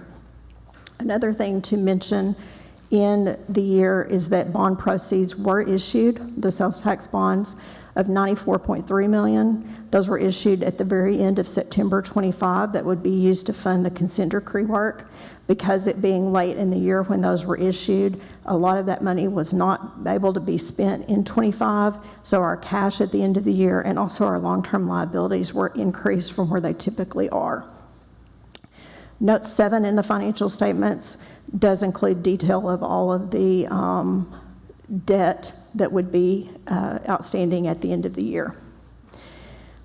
The other item in the management discussion and analysis that I wanted to point out is that on page 27 has the detail of our overall net position. What we just talked about was specifically related to the unrestricted general fund. But the overall net position for the city during the year increased by $38.4 million from the prior year. The governmental activities included an increase of $8.1 million, and the business type activities included an increase of $30.3 million. In that statement of overall net position, there are transfers shown of $23.1 million from the, which basically from the governmental funds, which is the sales tax construction fund, that then is transferred over to the water and sewer fund for the consent decree work that did occur. Those are not considered cash transfers, but transfers of the work that was performed. The last thing related to the management discussion and analysis that I wanted to point out is on page 39. And that is where we have the balance sheet for the governmental funds. And this is, related to the general fund. At the end of the year, the general fund had a positive unassigned balance of $19 million, which is up from $12 million in the prior year. So that number has increased. That represents basically 29.1% of the general fund expenditures and transfers during the year. That number does not include our pension liability, so that's why that is different from the number I mentioned before. I think that is something that I know is watched closely, has improved. Still, we're not, we're only at 29% of our general fund expenditures, so that's something that would continue to be want to be watched. The other items in talking through just the report in general, wanted to mention a few significant things that I haven't mentioned yet. There is a pretty large contingency footnote on page 115 of the draft report, which includes the current status of the Department of Justice and the EPA modifications. That modification agreement was published in the Federal Register on May 19th of 2026 with a 30-day comment period. And then after that comment period, the modification was filed with the court on July 6th and is awaiting the court to issue a ruling to formalize the modification. I feel like that was important to point out because that is a significant item that has occurred in 2026 and also subsequent to year end that modification is moving forward.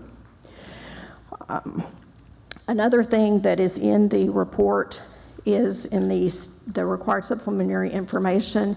There is a large statistical section that gives a lot of information from year to year and over the last 10-year period.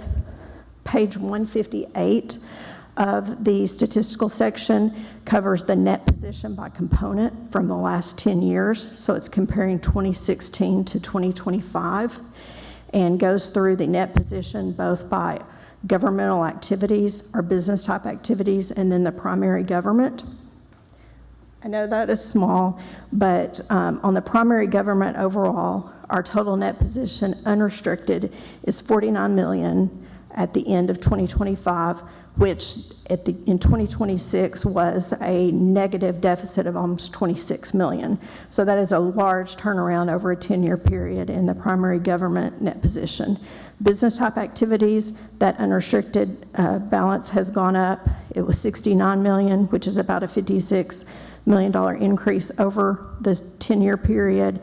And then the governmental activities, as I mentioned, that is a deficit of $20 million.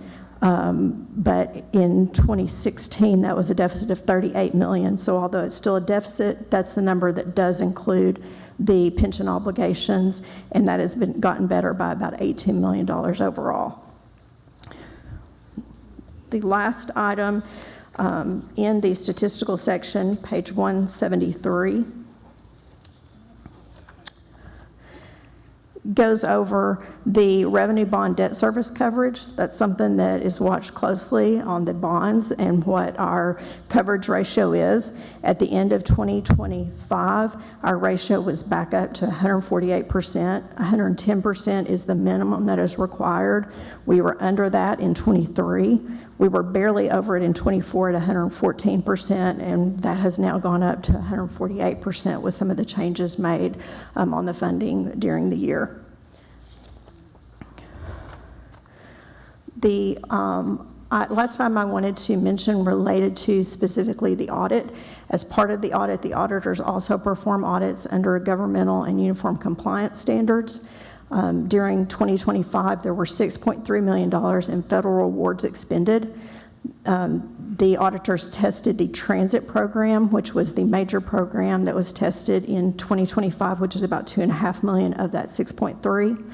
There were no material weaknesses or significant deficiencies that were noted by the auditors, and they anticipate giving an unmodified opinion on compliance with major federal award programs. And the city also was considered over low-risk auditee under the federal auditing standards. Those were the items that I had that I wanted to point out to the board. Andy is here as well if there are questions, specific questions that you would like us to address. Thank you very much for the presentation. At this time, we will go to, are there any citizens' comments, Madam Clerk? None indicating. Okay, we need a motion to adopt. So moved. Second. Thank you. This time we'll go to comments from the board. Director Neil Martin, I think I saw your hand. Yeah, Ms. Infield, if you would mind, what's your profession? I'm a CPA. Your CPA. Do you, how long have you been on the audit committee? I believe I've been on the audit committee 15 years. Don't quote me on that. I've not been chair. I've been chair for about a year and a half now. Okay. You're doing a great job, by the way. Thank you. When they say, and I know you kind of mentioned it, but when they say a clean, unmodified opinion, what does that mean in layman's terms? Okay, so an unmodified opinion is the highest level of opinion that you can issue.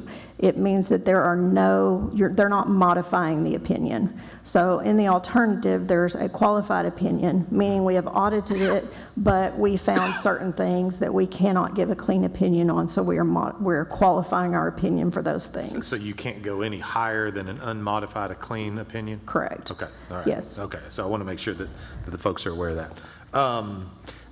One of the things, because I'm on the audit committee, and I want just the folks in the audience to know that I'm on the audit committee, so I was a part of these discussions where we got this, we got the draft audit. One of the things that Forvis Mazar said, and I wrote it down because I wanted to share it with everybody, said that we are in good a shape as we have been in a long time financially, or in terms of the audit, I guess. They did say, and this is interesting, that it is more complicated because we have water and sewer. Like Fayetteville, there's a Beaver Water District that supports them that they don't have, so that it's not as complicated to do their particular audit. I think the same thing with Little Rock. I think there's They have a central, yeah, yes. Little Rock So, has their own. so we're unique. It's a lot of challenges related to that. One thing I will say, and I don't know if Andy heard this, but I think he was out of the room at the time because we ask internal staff to leave so we can talk to the auditor ourselves, so we can talk to Fort Smith Municipal. One of the things that they said is they don't know many in the state that are better than Andy. They're confident in his abilities, irreplaceable from an audit perspective. So I think that's really good for us to make sure that we understand and we communicate out. The last thing that I wanted to get, Josh, if you could go, I think you might have had a page off. I think you're on page 173. I think you need to go to 172. Yeah, thank you. So this is the debt service coverage ratio that I want to make sure everybody's aware of. So you can see, if you look at 23, you can see that we were down at 108%. That was under what we agreed with bondholders to, and I'm not a CPA, and if Levon's still here, he could probably talk circles around it. But if I remember, we got under 108%. 110 is what our bondholders say. And if we fall below that, they can call bonds, they can force us to raise rates, they can do a whole bunch of different things. But that's not what happened here. We were on track for it, but we did have that water rate increase that allowed us to be able to salvage 24 to get us over 110%, and then they've continued on to get us to the 148% here. So that's key for all of these people to understand. That debt service coverage ratio is something we all need to be asking about, looking at, paying attention to. Yes, go ahead.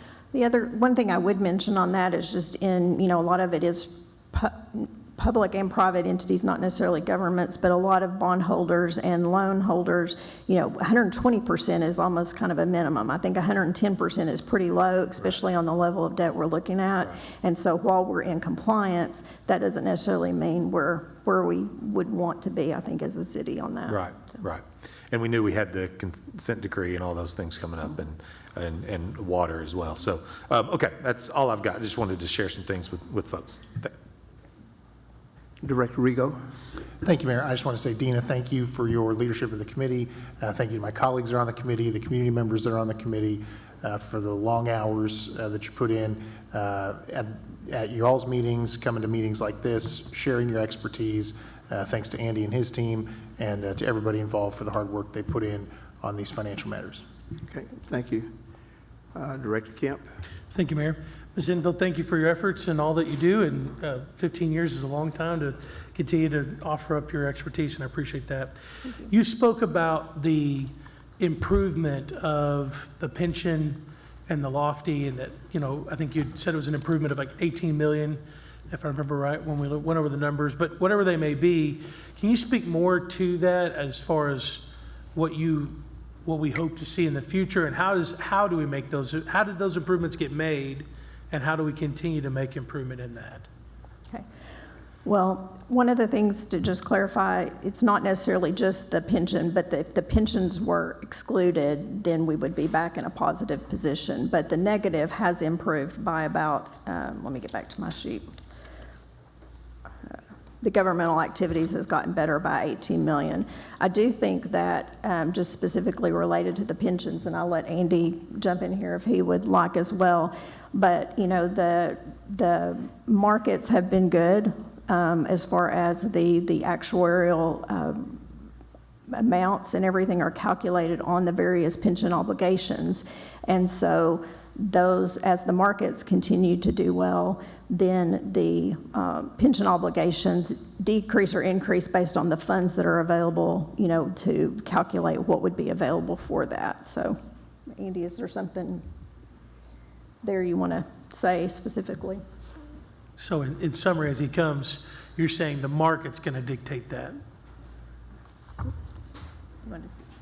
It does. I mean, there are a handful of assumptions that are made by the actuaries they're the ones that compute these actual liabilities as net pension liabilities, but the markets improve the overall position of the pension obligation. So it's basically what the future projected cash flow required to pay retirees and beneficiaries less what the financial condition is of the assets that are built up. So the contributions that the city makes goes towards those assets.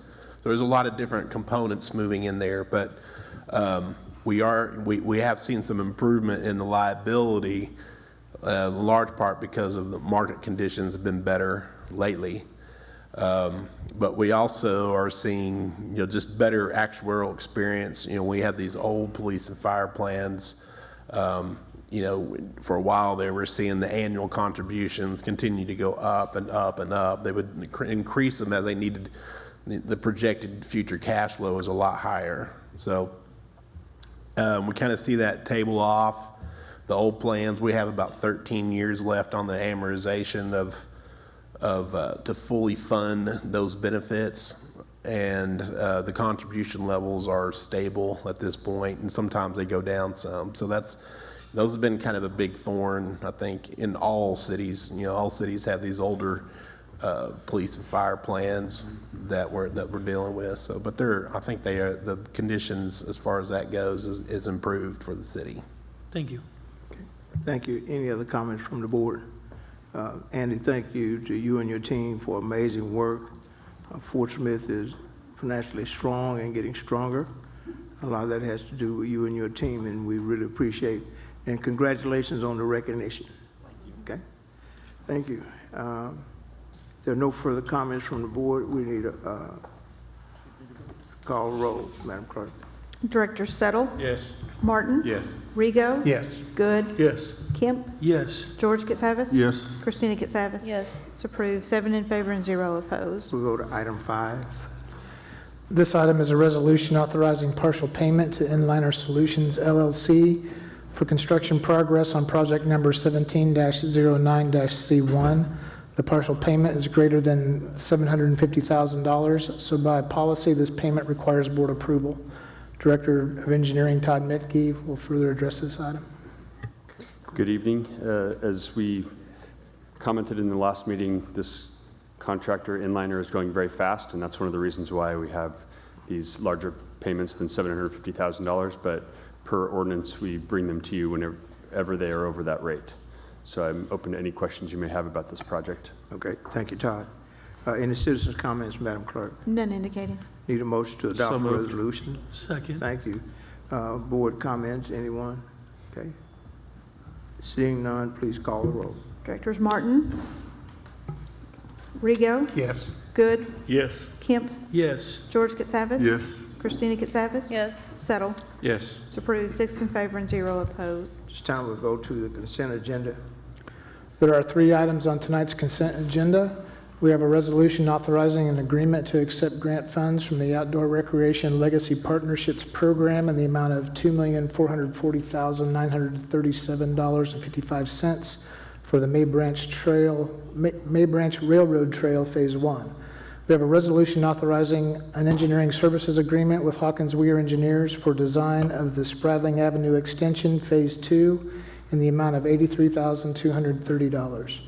We have a resolution authorizing acceptance of bid and award of construction contract with Goodwin Goodwin related to the addition to the administration building at Solid Waste Services in the amount of $934,518. Okay, thank you. Madam Clerk, are there any citizens' comments on these? Yes, we do have on each item, the first being 6A, which will be Joey McCutcheon, 2 minutes.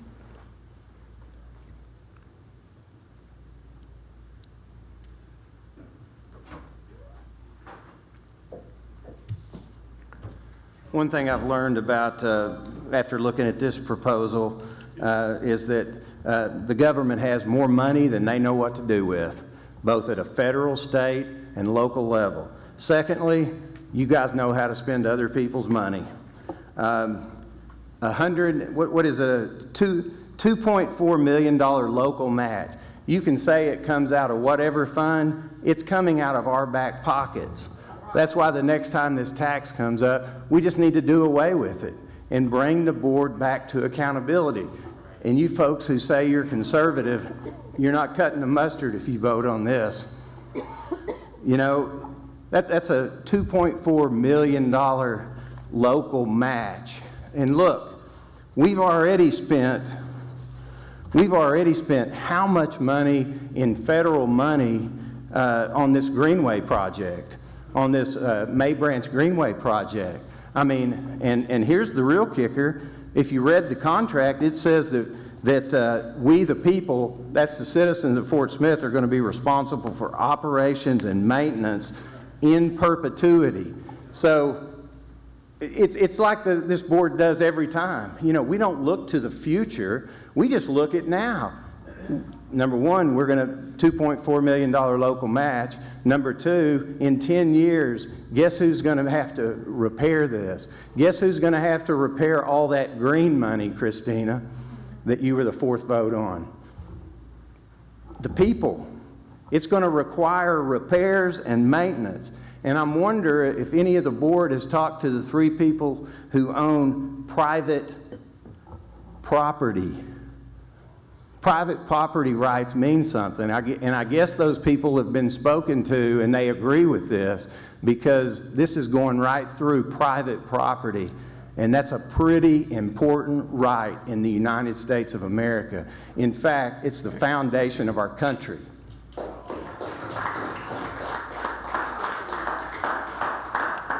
Next for item 6A is Crystal Cadelli. She left. She's gone. Okay.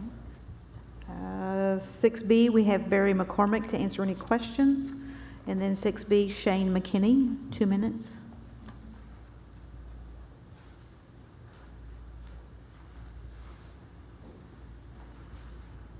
I think I was 6C.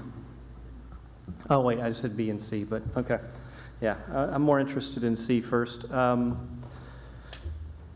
I go to the dump often. I have a lot of things in the houses and stuff that I work on. I don't know how often you guys go, but we did several $1 million of building improvements out at our solid waste facility, and it is so much less efficient than it used to be. It is so much worse, having to wait on a tube to go around and come down, and then having to wait for it to go back and pull your truck forward and pull your truck back. It is ridiculously inefficient. And before we go spending $1 million more on something, I'm just curious, how many of you actually go to the dump from the perspective of hauling stuff from a house or the kinds of things the citizens really need this for? Because it's a needed service. But if we're going to spend the citizens' dollars, it's not just, here's some money, go do your thing. It's how do we make it better? Because we didn't make it better last time. It's literally worse. It literally takes longer. Anybody else here ever go to the dump? Kind of. Yeah, it's worse, isn't it? It used to be. It used to just be a nice little drive-through thing that popped out. Now you literally pull forward, pull back, pull forward, pull. It's wild. So before we spend another $1 million, let's find out anything that we're building and make sure it's actually going to be an improvement on what we already have. Because we do have a nice facility. We have a huge area, and a lot of cities would be happy to have what we have. But we need to be better stewards of the citizens' time and efficiency. Not just spend their money because it's going to look cool when we're done. Also, recycling program, remember that fiasco? Okay, thank you. That's all. Okay. At this time, we entertain a motion to adopt all. Did the board want to pull any items off for any further discussion? I just had a couple questions on A and C. Go ahead. I think valid points were brought up on point A. If staff could just come and just address the private property question.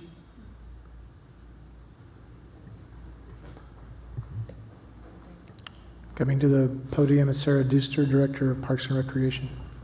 Absolutely. So as is the case with any federal grant, it requires us to follow the Uniform Relocation Act, which has safeguards in place to ensure that a process is followed. We consult with the property owner, and part of the goal of that Uniform Relocation Act is to give them equitable compensation for whatever property we may need. So have we already made contact with those property owners? Not for Phase 1B, no. Phase 1A, yes, and it was 2 property owners, and they willingly donated the easement. They were happy to have the trail along there because it would help give better access to their business. Okay. And is this funding going to be just for Phase 1A, or are you going to be also for Phase 1B? So on page 29, the grant agreement, it's been a long process, 2018 to now. The state, they've been great in working with us and pushing the federal government. We completed Phase 1A at their direction because we were given the let loose to go and start incurring expenses from February 1st, 2024 to current. So we have already completed Phase 1A with that, and those construction costs are eligible for reimbursement up to 50%. Okay, thank you. My question on question C is, I think I saw Mr. McDonald there, thank you. Could you just speak to how this will increase productivity for the landfill? Yes, thank you. Good evening. The project that we're looking at this evening was put together because what we'd like to do is take the different operations divisions and put them basically side by side in the same building where we have our customer service and dispatch operations. Right now we have different managers and the customer service kind of spread out throughout the property, working in different buildings. They don't have a lot of direct interaction.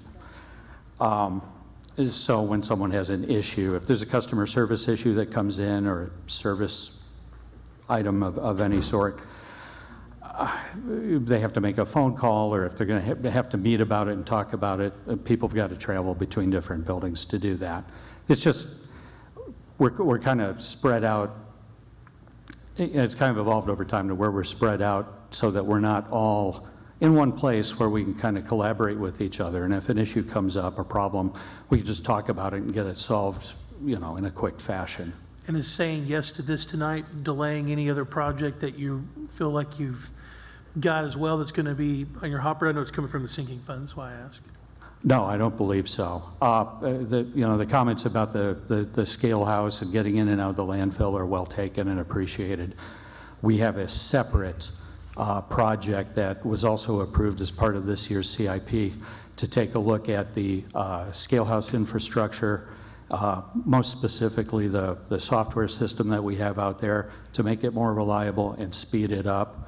One thing that we've seen over the last few years that I've studied myself since I've been here, we have a great increase in the number of smaller vehicles that come to the landfill, not just residents and maybe rural residents who come in to use the landfill, but also a lot of contractors and handymen and landscapers and so on. That's really increased, and that's something that we need to look at so that we can, it's not just a scale problem, I should say. It's a traffic control problem throughout the property, but we are looking at the scale house in particular. Do we have the software in place? Do we have the peripheral hardware in place to be able to handle that and move it through as efficiently as possible? And the two don't interfere with each other. Thank you for your clarifications. Yes, sir. Thank you, Mayor. I have a question about A. So we got $750,000, so we've spent that. We're getting reimbursed for that. But then the federal government's come back and said 2.4 million. We have 2.4 million. I'm going to defer to Chris for that because he played an instrumental role in getting that increased funding. Well, don't go off, run off anywhere, because I've got questions for you. Yes, sir. Do you want to kind of just describe that a little bit? Yeah, so this grant application, the board approved it unanimously on July 24th, 2018. As before I was even on the board? Yes. Okay. Yeah. In order to apply, federal government, I think we all know, they're slow at getting things done, and so this has been a process. So when I came in October of 2023, got to know the departments and all that, but long story short, I used to, work for Senator Cotton as his state projects director. One of the departments I dealt with was the Department of the Interior. But Sarah gave me a call. She said, hey, we got a grant award in 2019, and we're waiting on a grant agreement. I was like, okay, let me make some calls. So I called Jesse Soley, who is our local field representative and assistant state projects director for Senator John Bozeman, based out of Fort Smith, and said, hey, we'd like to have a conversation with you. We are getting nowhere in this process, and the longer we get delayed, the more project costs go up. And so had a meeting with her. Their office contacted the Department of the Interior, and in essence, the Department of the Interior didn't necessarily like the fact that we brought in our congressional delegation. And so a couple months later, we got a board back saying, hey, we are sorry. And originally, one thing that Sarah failed to mention was that, our original award was for $750,000, but then we got notification several years later, oh, actually, we're going to reduce your award. So that's what, led us to contact Senator Bozeman. But in essence, they came back and offered us an additional, I believe it was 1.7, somewhere in there, $1.7 million. So it just goes to show the importance of having relationships with our congressional delegation, but not only our federal partners, but then our state partners as well. Okay. Sarah, so we weren't anticipating these additional dollars. What does that do to the CIP that we have in place today? So we were already anticipating the additional funding received. And what we had done yes, it was already in our CIP. It listed our original award, which was then reduced to $712,500. And then it had a line item, additional NPS National Park Service funding. I think it was $330,000. And then also like $1.2 million from Arkansas Department of Parks, Heritage, and Tourism. Okay. That's what they had pitched to us in 2024. So we had been looping that into our CIP, accounting for that. Okay. So, So nothing changes on your CIP? No, sir. Okay. No other projects got cut because of? No, sir. Okay. And this is already, when were you expecting to complete phase 1B? Let's say this funding didn't come. When were you expecting to complete 1B? We would not have funds to start construction probably until 2029. Okay. Because we don't want to start and not have that money. Okay. But we do, with this coming in, we also have a $1 million TAP grant from RDOT for phase 1B. So there's that as well. But we hope to plan to bid this out either late 2026 or early 2027. And with completion date of 27? Late 27 or early 28. It's going to be contingent on a lot of different things and kind of weather. And with RDOT being involved, there are 30, 60, and 90% plan review processes that we have to go through as well. Okay. All right. Thank you. Director Catsavis. So Sarah, in the memo, it says this will allow the city to begin seeking reimbursement for eligible costs incurred to date. Mm-hmm. What were those costs? So we are eligible for the engineering and construction we've done since February 1st of 2024. We're eligible to request reimbursement of 50% to that. And the number of engineering right now, we have spent about $190,000. And then construction, which was that phase 1A that finished in mid-2025, we spent about $1.1 million. So we're eligible to request right now, once we get our easements and give them to ADPHT, that's a term of the grant agreement, to request 50% reimbursement of those costs. So over 500,000? Yes, ma'am. Okay, that we've already spent? Yes, ma'am. All right, thank you. Okay. If there are no further comments on items to be pulled, why don't we get a motion to adopt all consent agenda items? So moved. Second. Thank you. If there are no further board comments, please call the roll. Directors Rigo, Yes. Good, Yes. Kemp, Yes. George Catsavis, No to A and yes to the rest. Christina Catsavis, Yes to A and B, abstain on C. and Settle. Yes. Martin. Yes. All right, motion passes with 7 in favor on all items with the exception of item 6A, which is 6 in favor and 1 opposed, and item 6C, which was 6 in favor, 0 opposed, and 1 abstention. Okay, thank you. At this time, we'll go to the officials forum. I'm going to pass, and we'll go directly to Director Rigo. Thank you, Mayor. I just wanted to, flashing us back all the way to the beginning, make a motion to have as an item of discussion on a future study session the topic of alcohol sales on Sunday. I'll second. Okay, thank you. Director Good. Nothing, Mayor. Thank you. Director Kemp. Thank you, Mayor. I would like to, going back to the earlier session, I would love to make a motion that we'd have a study session at a future date to hear Mr. Robertson's ideas a little bit more. I think he's onto something with the idea of allowing a paper response where we could start getting feedback or even educating people if they're wanting us to take action. I think sometimes they don't feel heard because there's not a response to that. And so maybe if there's a way to look at tuning that up at a future date, I'd love to at least have the conversation. I'll second it. Okay, thank you. Director George Catsavis. Yes, sir. Sherry, you got your pencil and pen ready? No, it's really, Board, I'd like to ask our Jeff to look at, I want the airport commissioner, what's the manager's name? Andrew Meyer. To come to the board for a study session to discuss the airport? I think that'd be good, yeah. Yeah, we need to get something jump-started. Also, I want Tim Allen from the chamber to come to the study session to discuss the chamber. Yeah, I'd like to know how he's handling people wanting to move here to Fort Smith or businesses. And the last three things, I'd like the current water bill for Bengay and Golf Course, the First Tee Learning Center, and the current bill for the water park, and that's it. Okay, thank you. Director Christina Catsavis. Jeff, have we heard anything back from the FCRA to my request to have them appear? Have we reached out to them? Could you put your mic on, Jeff? I'm sorry. I think Daniel must have been out of town. I've not spoken with him yet, but I did reach out. I'll continue to try. We are the beneficiaries of that trust, and they should come before us and answer questions about how the money is being spent. They consistently cancel their meetings. We've not been able to get this information. I think it's important that they come here and answer questions. Thank you.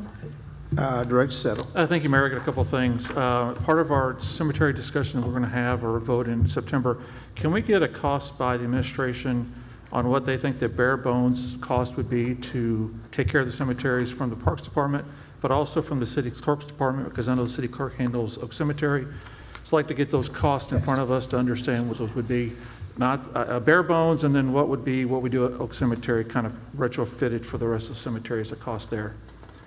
The other one I'm going to ask to make a motion for the first study session in August. Ms. Peer actually beat me to it. I'd like to talk about data centers. I know we have an ordinance in place, and Maggie can bring all those ordinances to us that we voted on, I think, a couple years ago. 23. It talks about data centers. I want to bring that in front of the board so we can talk about it. But I also like to see if we can put some board action in there that makes the board of directors have to approve a data center. And the big one is, can the board have to approve a data center that is tied to our water system that's not part of our city? That is a big thing that I think we should talk about because we're a regional water supply. What I don't want to happen is another city outside the city of Fort Smith brings in a data center. Next thing you know, we're spending 4 million or 5 million gallons a day that we didn't approve. So I'd like to see if that's legal from a legal standpoint of how we can have the board of directors having to approve a data center that's tied to our water supply. So I'd like to do that the first study session in August, which will be the first study session I'll second that. with our citizens forum at the beginning. So thank you. Director Neil Martin. Yeah, I want to piggyback off what Director Christina Catsavis said. I have some interest and have questions about Deer Trails Golf Course out at Chaffee, so I want to talk about that as a part of our discussion with FCRA. I would like, this came up in our audit committee meeting, and I said that I would bring this to the board. I would like to make a motion to sell the parking garage. I'll second that. Okay, thank you. In a heartbeat. So I think, Jeff, we need to look at, what that means, what the impact is, but I think it's time to get that off the books. Yeah, I agree. Anything else? Mr. Dingman, you're recognized. The only thing I would comment on is that Fort Smith is hosting the Arkansas Swimming Long Course State Championships this Thursday through Saturday at Creekmore Park Pool. The event will have 363 individual athletes and their families from across the state competing at this event. The opening ceremony will take place 8:15 Friday morning, July 24th. So, okay, thank you. At this point, we will go into convene executive session, naming the following. We will review city administrative candidate applications, appointments to Community Development Advisory Committee, the Electrical Code Board of Appeals, Fort Smith Municipal Employees Benevolence Fund Board of Advisors, Historic District Commission, Housing Assistance Board, Port Authority, the Transit Advisory Commission.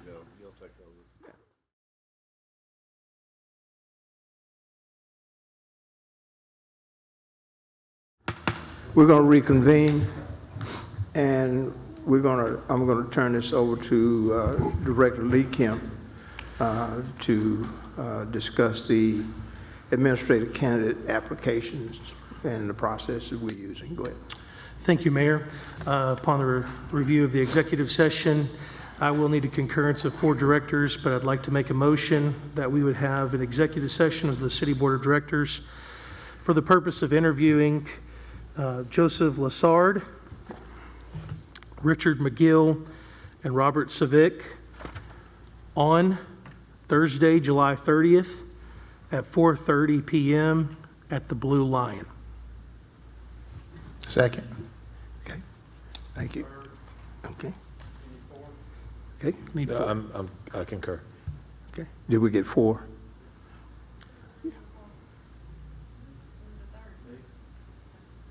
Got it? Okay. At this time, we would like to make the following announcement, make the announcement on the following appointments. Tiffany Meyer, Carolyn Mosley, and Heather O'Hearn, I think that's right. O'Hare, okay. And Emily Treadaway to the Community Development Advisory Committee, the Electrical Code Board, Mitchell Hughes, Fort Smith Employee Benevolent Fund Board, Mary Moore, to Historic District Commission, Robert Clark, and Nate Deason, Housing Assistance Board, Abby McCullum, Port Authority, Eddie Norman, and Transit Advisory Committee, Joe Elskin. Okay, we need approval on all appointments. Okay, second? Okay, all in favor? Okay, thank you very much. If there's nothing further, we need a motion to adjourn. Thank you. All in favor? Okay, thank you.